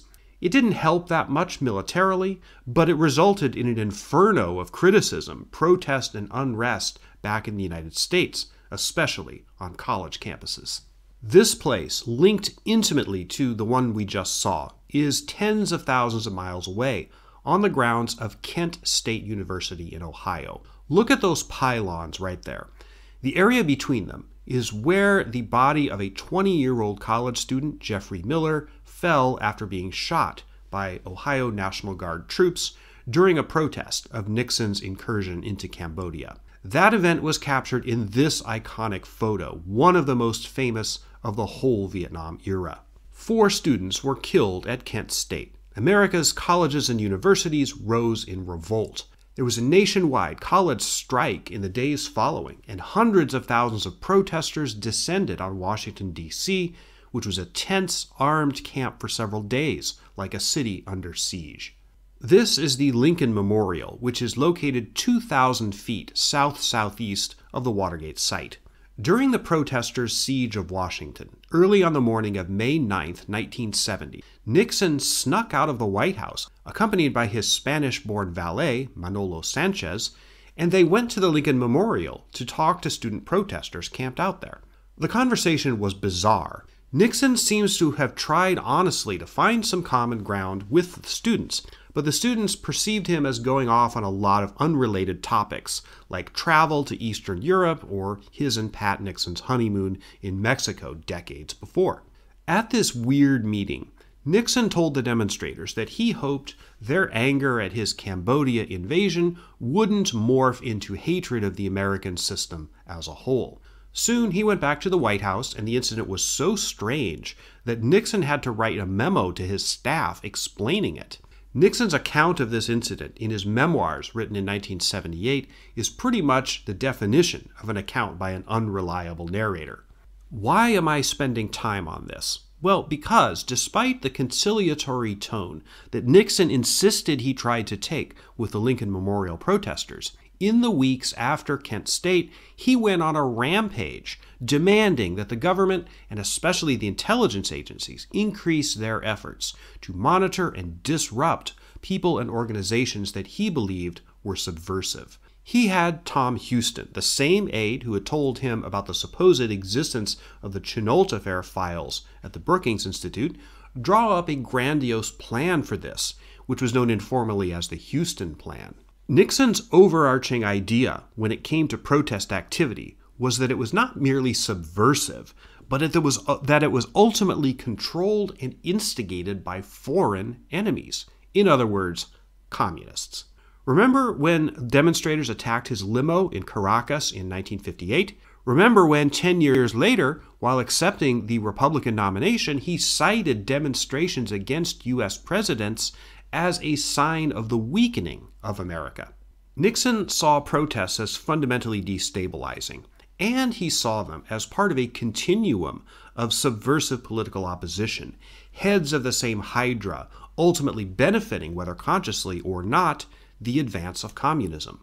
This thinking carried over even into hostility against entirely legitimate political opposition, like the Democratic Party. The Houston Plan, presented to the heads of the intelligence agencies on June 25, 1970, was sort of a wish list of suggestions to beef up domestic security and surveillance capabilities. The plan never went into effect over the objection of FBI Director J. Edgar Hoover, but many of the ideas contained within it came around again a year later in the form of the Plumbers. The Houston Plan led directly to Watergate. Nixon's experience at the Lincoln Memorial led directly to Watergate. The massacre at Kent State led directly to Watergate. The invasion of Cambodia led directly to Watergate. It's all connected. So the idea that in the days immediately after the burglary on June 17, 1972, Nixon would have backtracked, accepted responsibility, and apologized is, in my opinion, ludicrous. He would never in a million years have done that. The idea of not covering up the burglary, of not trying to stonewall, obstruct, deflect, and divert attention from it simply never occurred to him. Now, what Nixon did and said in the days after the burglary bears out this interpretation, in my opinion. Exactly how he learned of the burglary is disputed. In his memoirs, again, unreliable narrator, Nixon claims that he spent all of Saturday, June 17th, at Robert Ablanalp's private Bahamian island. Here it is again. We've been here before. And then he found out the next day, the 18th, Sunday, when he got to his house at Key Biscayne and saw a headline in the Miami Herald about it. Another source, Garrett Graff's book, one of the main sources for this video, says that Nixon found out the previous day, Saturday the 17th, from Bob Haldeman. And he was so angry that he threw an ashtray across the room. Which account is true? Well, we may never know for sure. Nixon returned to Washington on Monday evening, June 19th. By then, the word was out that one of the burglars, James McCord, former CIA agent, was an employee of the committee to re-elect the president. Nixon called Haldeman after getting back to the White House and immediately told him to pay blackmail money to the burglars. "These people who got caught are going to need money," he said. "I've been thinking about how to do it. Tell Ehrlichman this whole group of Cubans is tied to the Bay of Pigs." End quote. The next day, June 20th, Nixon had several meetings with his aides in which they discussed the fallout of the Watergate break-in. There was one conversation during the morning between Nixon and Haldeman that remains the biggest unsolved mystery of Watergate.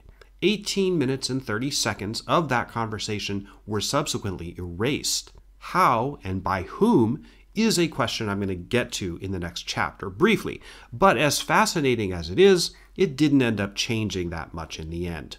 These critical days following the break-in cemented the fate of Nixon's presidency. It was during this time, Friday, June 23rd, that Nixon spoke the words that ultimately caused his resignation. I played them for you in the first chapter. Because it's so clear, there's really not much to be gained by going through the twists and turns of what Nixon and his aides said to each other during these critical days. The take-home point is that there definitely was a cover-up. Nixon instructed Haldeman and others to tell the FBI to stop investigating the burglary, and he also discussed paying money to the burglars to prevent them from talking. If you've been following along, you already know that given his nature, there's simply no other way that Nixon could have played it. Everything in his administration from the beginning was leading up to this. Because the tapes play such a key role in the scandal, I thought I would address them specifically and briefly in their own chapter.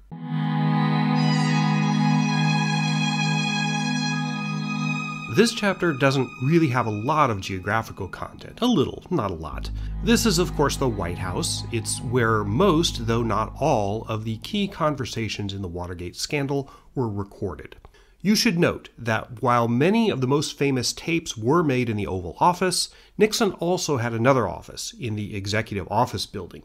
This building here, which I mentioned earlier. There was also a taping system installed there and on Nixon's phones, and even at Camp David, the presidential retreat in the mountains of Maryland, which is here. Whenever I teach Watergate to my U.S. history students and the question of the tapes comes up, they invariably ask, why did Nixon tape himself? How could he have been so stupid as to capture his own wrongdoings, his own crimes, on tape, making proof of those crimes absolutely incontrovertible? The answer to that very good question involves a history of the taping system itself. A tape system in the White House was not a new thing. The 5 presidents who preceded Nixon, FDR, Truman, Eisenhower, Kennedy, and Johnson, all recorded some portions of their meetings or official business. However, it wasn't until JFK that the taping was more or less indiscriminate, meaning that meetings were recorded as a matter of course instead of being specifically singled out for recording. For example, extensive tapes exist of the meetings of Kennedy and his advisors during the Cuban Missile Crisis in October 1962. Those tapes have proven invaluable to historians. Nixon knew about the tape system that LBJ had used extensively, and in fact he hated the idea, or at least he did at first. When he took office in January 1969, Nixon immediately had the taping system taken out. Over the next 2 years, though, he started to change his mind. Part of it was ego. Nixon was always looking ahead to writing his memoirs and spinning the history of his administration in the most positive light. Tapes of key conversations would be valuable after he left office to piece together what had gone on. Another motivation, a more primal one, I think, was that deep down, Nixon distrusted many of his advisors, even his closest ones. He seems to have been afraid that they would, in future years, try to take credit for ideas or initiatives that came out of his White House, or that in the nearer term, they would tell the press things that weren't true and undercut the official narrative that he wanted out there. And in those cases, the tapes would prove them wrong and document what was really said. Nixon was especially wary of Henry Kissinger, who loved to talk to the press. Kissinger, in fact, was probably the #1 source of leaks inside the White House, giving information to the media. The other key factor here, now this is very important, is that Nixon never in a million years dreamed that the tapes would ever be made public. Under the law, as he understood it, the tapes were not state or public property, but rather the personal property of Richard Nixon. The reason he fought so hard during the Watergate scandal investigations at turning over the tapes was not just to prevent evidence of his own actions from getting out, but because he thought it would set a terrible precedent, not president, for the future. So, the taping system was reinstalled in February 1971. Nixon was terrible with technology, and he couldn't be relied to turn the recorders on and off, and you couldn't very well expect a staffer to do it, so the recorders were voice-activated. Sometimes they didn't work right, and there are examples of tapes held now by the Nixon Presidential Library where they're just recordings of empty rooms, where the recorders were triggered by doors opening or the sound of a TV from another room or something like that. The first of the White House tapes was made on February 16, 1971. From that time, there is a more or less complete record of conversations on the phone, in the Oval Office, the Cabinet Room, and Camp David up until July 1973. In addition to the infamous Gap tape of June 20th, 1972, and the Smoking Gun tape of June 23rd, there's also the famous Cancer on the Presidency tape of March 1973, which captured a meeting between John Dean and Nixon, and that one is also very famous. Inadvertently, the tapes show what a deeply unpleasant human being Richard Nixon was.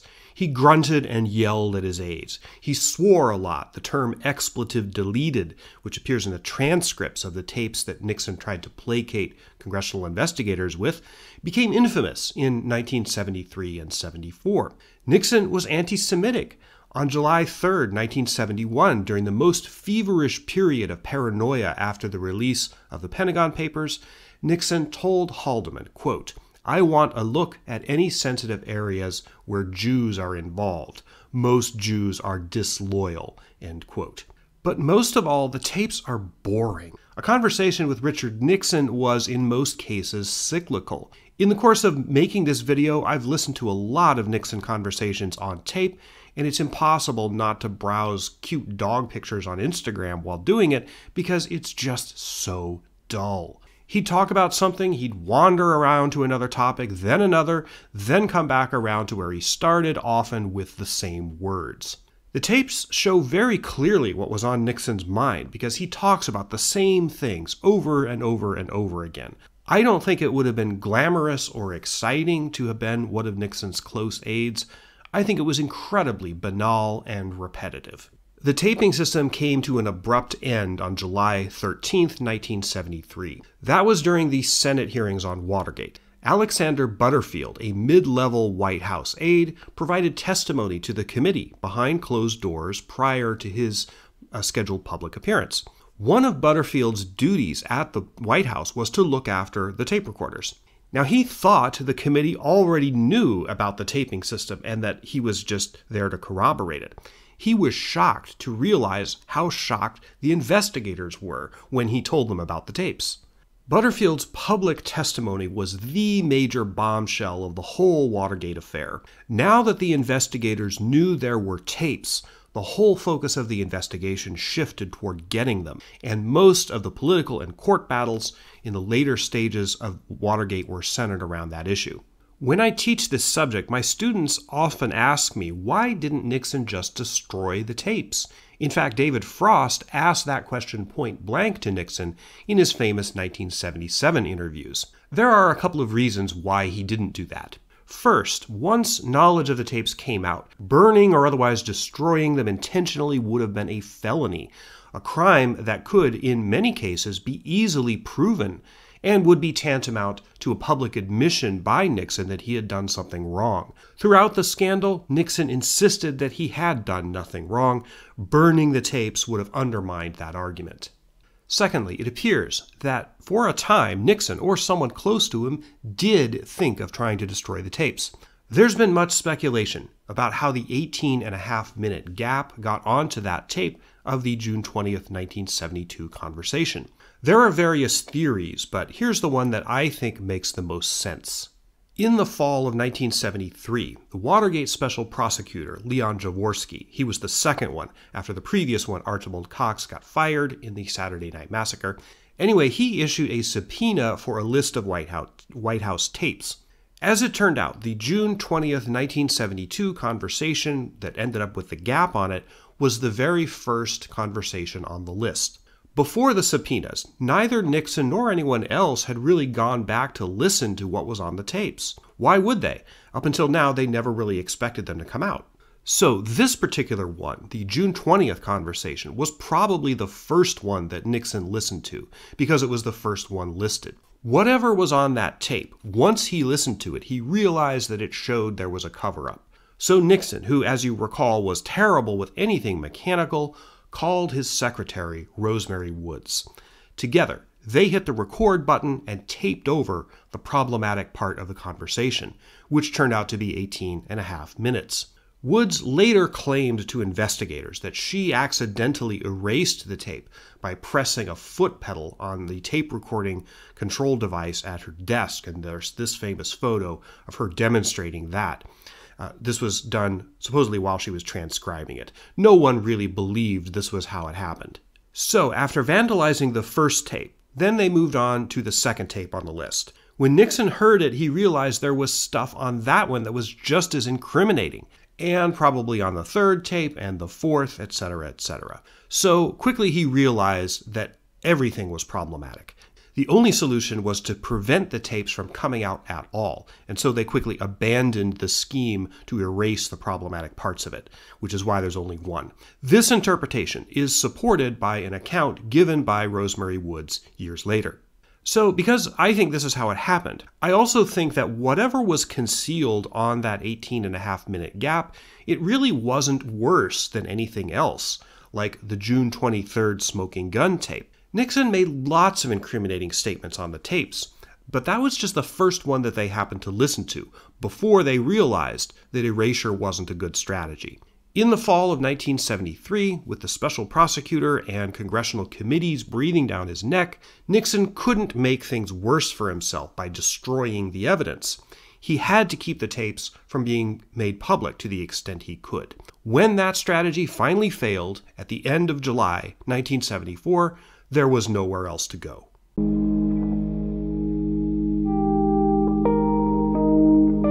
This is the Miami Beach Convention Center in Miami Beach, Florida. We've been here before. It was where Nixon accepted the Republican nomination for president in August 1968, and it's also where he accepted his second nomination 4 years later.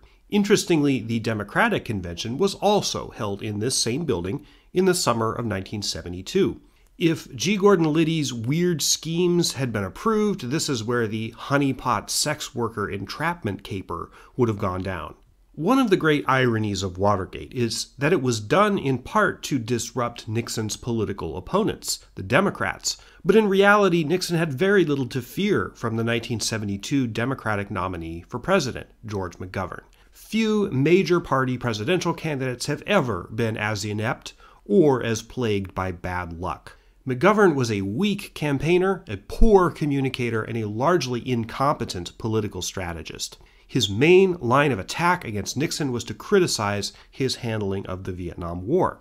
But McGovern could not broaden his appeal beyond the most staunch anti-war voters.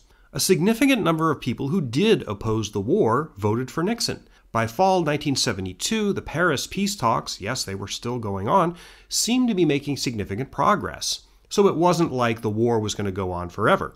Add to that the flap involving McGovern's vice presidential running mate, Senator Thomas Eagleton, who was revealed in the press as having significant ongoing mental health issues, and who also reportedly tried to threaten McGovern to prevent him from dropping off the ticket. Eagleton did eventually withdraw, and McGovern picked Sergeant Shriver, later Arnold Schwarzenegger's father-in-law, as his second running mate. Not only did Watergate not catch fire as a campaign issue, it was barely mentioned, which seems incredible in hindsight. The scope of Nixon's re-election victory in 1972 was unprecedented. He won 49 out of 50 states. McGovern carried only Massachusetts and the District of Columbia. It's inconceivable what information the Watergate burglars could have gotten from the Democratic headquarters that would have been worth the risk, especially given this electoral result. This parking garage is located at 1401 Wilson Boulevard in Arlington, Virginia. This is said to be the site where the most famous of the Watergate whistleblowers, known for decades only as Deep Throat, met secretly with Washington Post reporter Bob Woodward to give him information.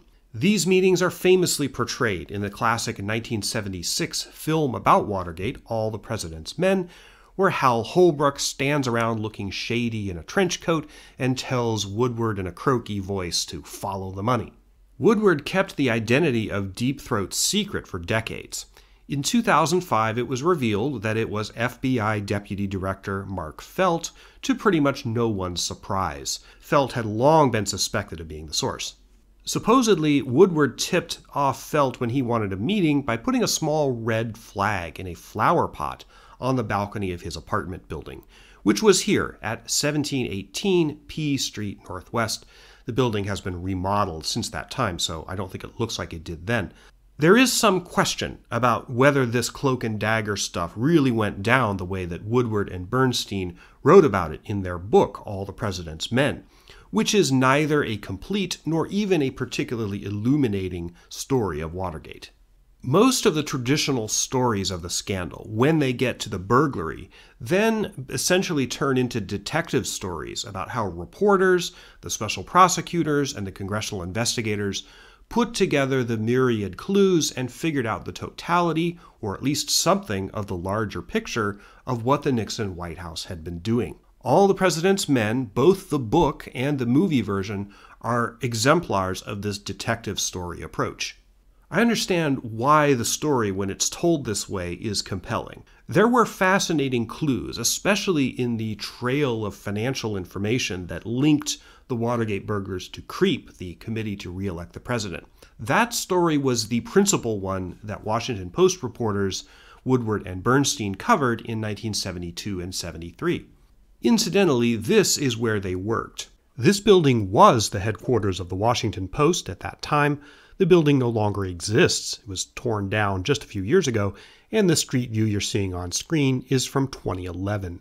The famous newsroom that we see in the President's Men film was a set constructed on a soundstage, but it was based on the real newsroom in this building. Woodward and Bernstein, especially Woodward, cemented the popular idea of Watergate as a big detective story, with heroic reporters hitting the bricks and burning the midnight oil to connect all the pieces of the massive conspiracy, spearheaded by the evil, unseen, but omnipresent Dark Lord, Richard Nixon, hovering over the scene like Sauron in Lord of the Rings. This is not really what Watergate was like. From June 1972 onward, the Nixon White House began facing increasingly intrusive investigations from four fronts. The press, by no means just the Washington Post, from a special prosecutor, Archibald Cox, and later Leon Jaworski, from the courts, who were putting the Watergate burglars on trial and also inching their way further up the chain to implicate other Nixon officials, and finally from Congress, whose televised hearings on Watergate in the summer of 1973 captured the attention of the whole country, who simply could not stop watching. I'm not going to spend very much time on this part of the story or chronicle any of these 4 channels of investigation in any great detail. Probably the most important part of the story is the crisis that occurred in late October 1973. By this time, there was a special prosecutor on the case, Archibald Cox. Now, just for the record, a special prosecutor is an official appointed by the executive branch with a mandate to investigate the executive branch, but special prosecutors are Department of Justice employees. Nixon, feeling that the special prosecutor, Cox, was intruding too far into matters of the executive branch and coming too close to forcing Nixon to violate his most sacrosanct value, which was secrecy, tried to get rid of him. The trigger for the Saturday Night Massacre involved, you guessed it, the tapes. Simply put, Cox wanted them, he'd subpoenaed them, and Nixon refused to turn them over. He ordered the Attorney General, Elliot Richardson, to fire Cox. He refused and quit his job. The next guy down, William Ruckelshaus, also refused and quit too. Finally, Nixon found someone willing to do it, Robert Bork, whom President Ronald Reagan would later try unsuccessfully to appoint to the Supreme Court. All of this was utterly pointless. There was a second special prosecutor appointed, Jaworski, and guess what the first thing he did was? He subpoenaed the tapes. But the Saturday Night Massacre got the whole country talking about the possibility of Nixon being impeached. Really, from that point on, Nixon's removal from office one way or another was probably inevitable. It took about 10 more months. Incredibly, this was not the only scandal the Nixon administration was facing in the fall of 1973. This is the site of the former Old Colony Motel in Alexandria, Virginia. In early October 1973, in room 208 of that motel, there was an extraordinary and little-known meeting between officials of the Justice Department and the legal team of the Vice President of the United States, Spiro Agnew. Agnew had not been involved much in Watergate and apparently knew nothing about the Plumbers. His troubles were linked to his own corruption, accepting bribes, kickbacks, in exchange for using his political influence to steer government contracts toward construction and other firms back home in Maryland, where Agnew had previously been governor, as well as active in the city government of Baltimore. The fact that there was so much investigative focus on the Nixon White House meant that Agnew was unlikely to keep his own wrongdoing from coming out, and if anything went to trial, he'd almost certainly be convicted. So, after marathon negotiations at the Old Colony Motel, Agnew agreed to plead no contest to a charge of income tax evasion and resign as vice president, obviously, in exchange for not having to serve any jail time. Under the 25th Amendment, which had never been used before, it had only passed in 1967, in order to replace a vice president, the president had to nominate somebody, and then Congress would confirm them. With Watergate going on, and especially after the Saturday Night Massacre, the choice of the new vice president was especially fraught, because there was now a considerable chance that whoever was chosen would in fact become president, if Nixon resigned or was impeached. Nixon's choice was longtime Congressman Gerald Ford of Michigan. Seen as honest, affable, and capable, Ford was easily confirmed in December 1973. Ford's home district, which he had represented in Congress since 1948, was Grand Rapids. This happened to be the headquarters of the Amway Corporation, with whose corporate execs, J. DeVos and Rich Van Andel, Ford was especially friendly. The nexus between the Amway multi-level marketing scam, the Republican Party, and the religious right in America is beyond the scope of this video, but I covered it in my lengthy research project on the Amway tools cult. Gerald Ford comes up several times in that video. By the spring of 1974, Nixon's battle to prevent the tapes from coming out was becoming increasingly hopeless. His claims of executive privilege were turned down by investigators and the courts. He tried one last stalling tactic. Instead of releasing the tapes themselves, the White House released a set of edited transcripts of them. Conveniently, the June 23, 1972 smoking gun tape, which nobody except Nixon and Haldeman, who had long been fired by this point, knew existed, was not among them. Neither Congress nor the special prosecutor were satisfied by the transcripts. A new battle began, or more accurately, a new iteration of the same battle, whether the transcripts were good enough or whether all the tapes had to come out. Nixon's last refuge was the Supreme Court. While that worked its way up, Nixon went through the motions of his presidency, visiting the Middle East and conducting a summit with Soviet leader Brezhnev at Yalta. He spent increasing amounts of time at San Clemente and Key Biscayne. He was detached, out of touch, grumpy, irritable, and his health was deteriorating. Indeed, Nixon was something of a mess in the darkest hours of Watergate. In October 1973, the same month that Agnew resigned and the Saturday Night Massacre was brewing, Israel's Arab neighbors attacked it, the Yom Kippur War, sparking a deep international crisis. Nixon, who was probably a borderline alcoholic, was for a crucial time during the crisis completely incommunicado, drinking alone in the Lincoln sitting room, listening to records. The soundtrack for the show Victory at Sea was one of his favorites, and lost in his own thoughts. One wonders what Nixon was thinking about as he drowned himself in booze and grooved to Victory at Sea.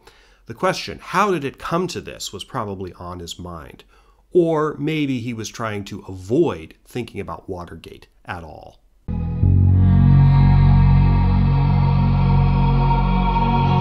This is the former site of Duke Zebert's restaurant, located at Connecticut Avenue and L Street in Washington, D.C. From 1950 until 1994, Zebert's was a popular meeting place and unofficial headquarters of politics in the capital. Congresspeople, senators, staffers, all sorts of politically connected people came to Zebert's to eat and drink and talk. The restaurant, founded by a man named David George Zebert, was apparently famous for its pickles. The building that housed it was torn down in the 90s. On June 21, 1974, the House of Representatives Majority Leader Tip O'Neill, who would become Speaker of the House in the Ronald Reagan era, ate dinner at this restaurant with several other politicians. He told them that earlier that day he'd spoken with Peter Rodino, chairman of the House Judiciary Committee, asking him when the committee was going to move forward with articles of impeachment against Nixon. The Ervin Committee had just dropped its final report over 1,000 pages on Watergate. If the House Judiciary Committee recommended impeachment, the whole House was almost certain to follow. Nixon still had some supporters on Capitol Hill, but his base of support wasn't firm. The day after the dinner at Zebert's, Rodino gave O'Neill a timeline for impeachment. The endgame of Watergate was coming. This is the Supreme Court building in Washington. That this would be Richard Nixon's final court of appeal was never seriously in doubt. On July 8th, in this room, oral arguments began in the case of United States versus Richard Nixon, the final round of appeals in Nixon's claims that he didn't have to give up the tapes. On July 24th, in this same room, Chief Justice Warren Burger, whom Nixon had appointed, read the decision. The special prosecutor had won on all counts, and the decision was 8-0. Nixon had to turn over the tapes. Nixon was in San Clemente when the decision came down. As soon as it did, he knew there wasn't much hope. He told his lawyer, by now it was a man named Fred Buzzhart, there might be a problem with the June 23rd tape. Fred, get on it. The timing of Nixon's decision to resign is convoluted, but ultimately not very consequential. According to his memoirs, he made the decision early on the morning of July 31st, shortly after the Nixon family returned to the White House from San Clemente. But he seems to have vacillated for several days. After a meeting with the family, he reportedly told his new chief of staff, Alexander Haig, quote, "Let them impeach me, we'll fight it out to the end." But public reaction to the June 23rd tape was ferocious. What little support Nixon still had in Congress pretty much vanished overnight. On August 6th, he seems to have made a second decision to resign. This one stuck. He communicated with Vice President Ford, told his family again, and began working on a resignation speech. The handover would occur on Friday, August 9th. Woodward and Bernstein, who had been chronicling the Watergate scandal even after their All the President's Men book was published in June 1974, wrote another book, The Final Days, that's this one right here, which contained a lot of sensationalist claims about what happened that week. Some of those claims made their way into Oliver Stone's 1995 film Nixon, which I noted earlier as highly inaccurate. Stories of Nixon wandering around the White House talking to paintings or blubbering incoherently to Henry Kissinger as they prayed in the Lincoln bedroom, those sound a bit fishy to me. On August 9th, in the East Room, Nixon held a famous press conference. This one was a bit rambling and incoherent. He talked about his parents, his upbringing in Whittier, California, and gave a curious piece of advice. Others may hate you, but those who hate you don't win unless you hate them. And then you destroy yourself. Perhaps at the very end he had a moment of clarity. Had he heeded this advice back in 1971 and 72, this tragic end might not have happened to him. This, of course, is the White House lawn, which we saw before in Chapter 1. Friday, August 9th was a warm and muggy day, but it was mostly cloudy in Washington. Probably the most famous image of Nixon's entire presidency was captured here, as he boarded the Marine One helicopter after leaving the White House for the last time. He turned and gave his famous victory signs. The helicopter has been preserved. Here's the real thing, permanently parked on the grounds of the Nixon Presidential Library in Yorba Linda. I couldn't resist striking the famous pose myself when I visited the Nixon Library some years ago. I'm considerably thinner in that picture than I am today. The helicopter lifted off from the South Lawn and flew the Nixon family to Andrews Air Force Base, not far away, where Air Force One was waiting. While Air Force One was in the air, taking Nixon to San Clemente, Gerald Ford was sworn in as the 38th President of the United States. When that happened, Air Force One officially changed its call sign to SAM 27,000 because the President was no longer on board. So this is where the story of Watergate ends. La Casa Pacifica, the Nixon estate in San Clemente, California. Nixon's memoirs end abruptly as they're on their way to Andrews Air Force Base. But I've always wondered what it must have been like for the Nixons to walk into this house on that day, for the first time after the resignation. Due to the time difference, it would have been late afternoon in California, even after a transcontinental flight. What would be the first thing you did in that situation after walking in the door and putting down your luggage, having just resigned the presidency of the United States earlier that day? I'd probably reach for a drink. Whatever Nixon did that afternoon is apparently not recorded. A curious moment, lost to history.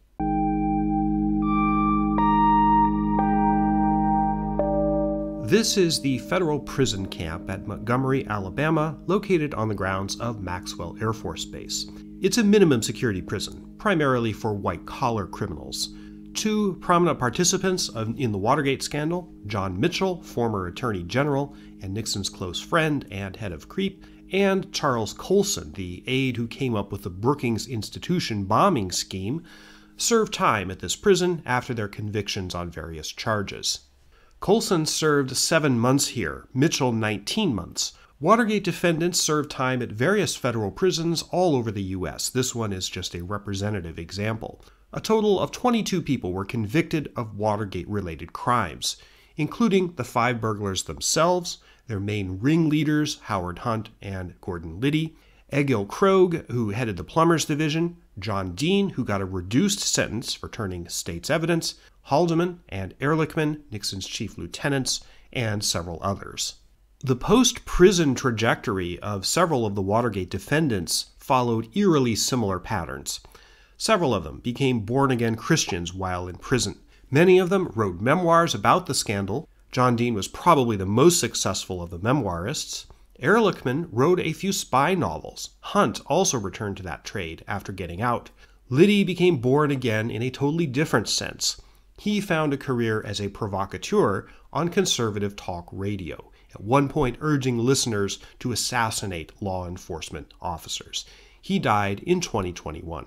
This high-rise plaza, located in Ho Chi Minh City, Vietnam, Saigon, and the park below are the former site of the U.S. Embassy in Saigon, which during the Vietnam War years was one of the nerve centers of American presence in South Vietnam. The original building was torn down in 1998. Here, on April 30th, 1975, was the last frenzied evacuation of American and South Vietnamese personnel as the North Vietnamese Army closed in on the city, the final act of the Vietnamese Civil War. This famous photo of people lined up to get on one of the last helicopters to leave was taken on that site. The Nixon administration had negotiated with the withdrawal of U.S. military forces in January 1973. The Paris peace talks finally paid off, but the war continued between North and South Vietnam for 2 more years. It ended here. Once Vietnam was unified under communist rule, there was a wave of repression and recriminations.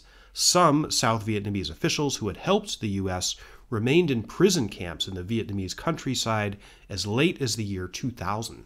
A humanitarian disaster rippled outward from the thousands of boat people who tried to escape Southeast Asia to the ghastly genocide in Cambodia in the last half of the 1970s. President Gerald Ford, Nixon's successor, famously granted Nixon a full pardon on September 8, 1974, for any crimes that he may have committed during Watergate. Despite much speculation, there is no evidence that there was any sort of pre-arranged deal between Nixon and Ford regarding this pardon. Oh, how they're going to be howling in the comments over that one. But there really isn't. There's just no evidence of it. Nixon was in fact reluctant to accept the pardon because it legally constituted an admission of guilt. Ultimately, he did. Ford maintained until the end of his life in 2006 that the motivation for the pardon was to get the country past Watergate. It's conventional wisdom that the pardon was the key factor in why Ford failed to win a presidential term in his own right in 1976. I'm not sure I agree with that. The 1976 election between Ford and Carter was extremely close, and Ford was gaining in polls at the end, suggesting that at least some voters were willing to overlook the pardon issue.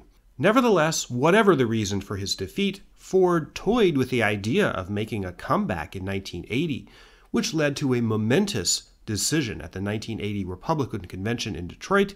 See my video on the Iran-Contra scandal for more on that. This house in Dana Point, California, about 10 miles northwest of San Clemente, was a private home owned by a wealthy Republican Party donor. In March 1977, the owner of this house, one Harold Smith, rented it to British TV journalist and personality David Frost as the site of a series of one-on-one interviews between Frost and Richard Nixon. The interviews, broadcast in May, set a record for television viewership. The interviews could not be filmed at Nixon's San Clemente estate due to broadcast interference from a nearby Coast Guard station. In the interviews with Frost, Nixon uttered his famous statement that if a president of the United States does something, it is not illegal, a patently false claim, but one that he may indeed have believed, or certainly many of his subordinates did. These interviews were the subject of a hit play called Frost-Nixon, that's Frost/Nixon, which in 2008 was made into a film by director Ron Howard. Like most Watergate-related movies, it's accurate in some respects, inaccurate in others. Nixon and his family only remained at La Casa Pacifica for a few more years after the resignation. He was swamped on all sides by lawsuits and lingering legal effects of Watergate. He had to make restitution for back taxes connected to that paper donation deal. In fact, Nixon was almost broke before the revenue from the Frost interviews bailed him out.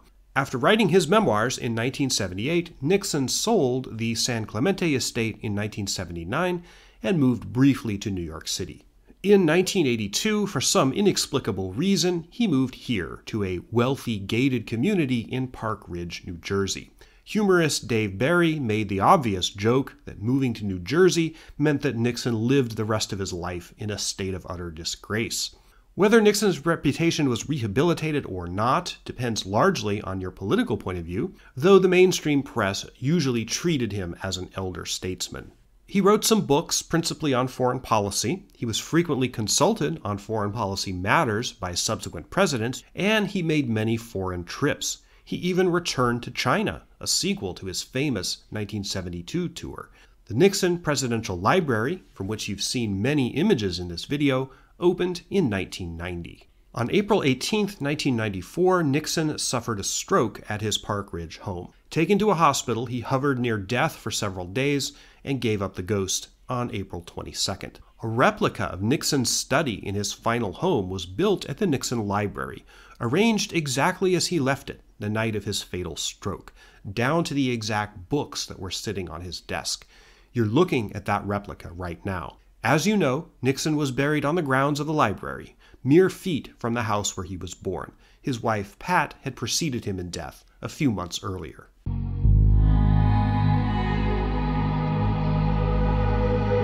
At the beginning of this video, I told you that if you had the impression that Watergate was a story that took place primarily in offices and courtrooms, you'd be wrong. The deep history of the Watergate site itself, even if we never venture beyond that, disproves that notion. Long before it was the site of a scandal, Watergate was a Native American homeland, the terminus of a canal, a power plant, a restaurant where the city's power brokers met, and only then did it become the fashionable and important address that it was at the time the Plumbers appeared on the scene. Even beyond that, Watergate is intimately connected to Vietnam. We've seen rice paddies, mountains, and street corners in that country. We've been to birthplaces, not just Nixon's, disaster sites, a beach in Cuba, an island in the Bahamas, a parking garage, a former SS headquarters, a newspaper office, a prison. All of these places are connected to what happened in Watergate. These connections are important. Connections between places, between people, between events and concepts are the essence of history. It's been my hope in this video that I've shown you an angle on the history of Watergate that you might not have seen or thought about before. So if you liked this video, give it a thumbs up, subscribe if you haven't already, and check out some of my other deep dive videos on this channel. Many of you probably got here originally as a result of them, especially Iran-Contra, the Persian Gulf War, or the fall of monarchies in the World War I era. You can sign up to receive my blogs via email at gardenofmemory.net, where I do a lot of historical stuff too. I teach some online classes at my website, seanmunger.com, and I've written some books which are available on Amazon, including fiction. Thank you to all my fans and subscribers. I'll be back in a couple of weeks with another long-form video. Thanks, as always, for joining me on another journey into the past.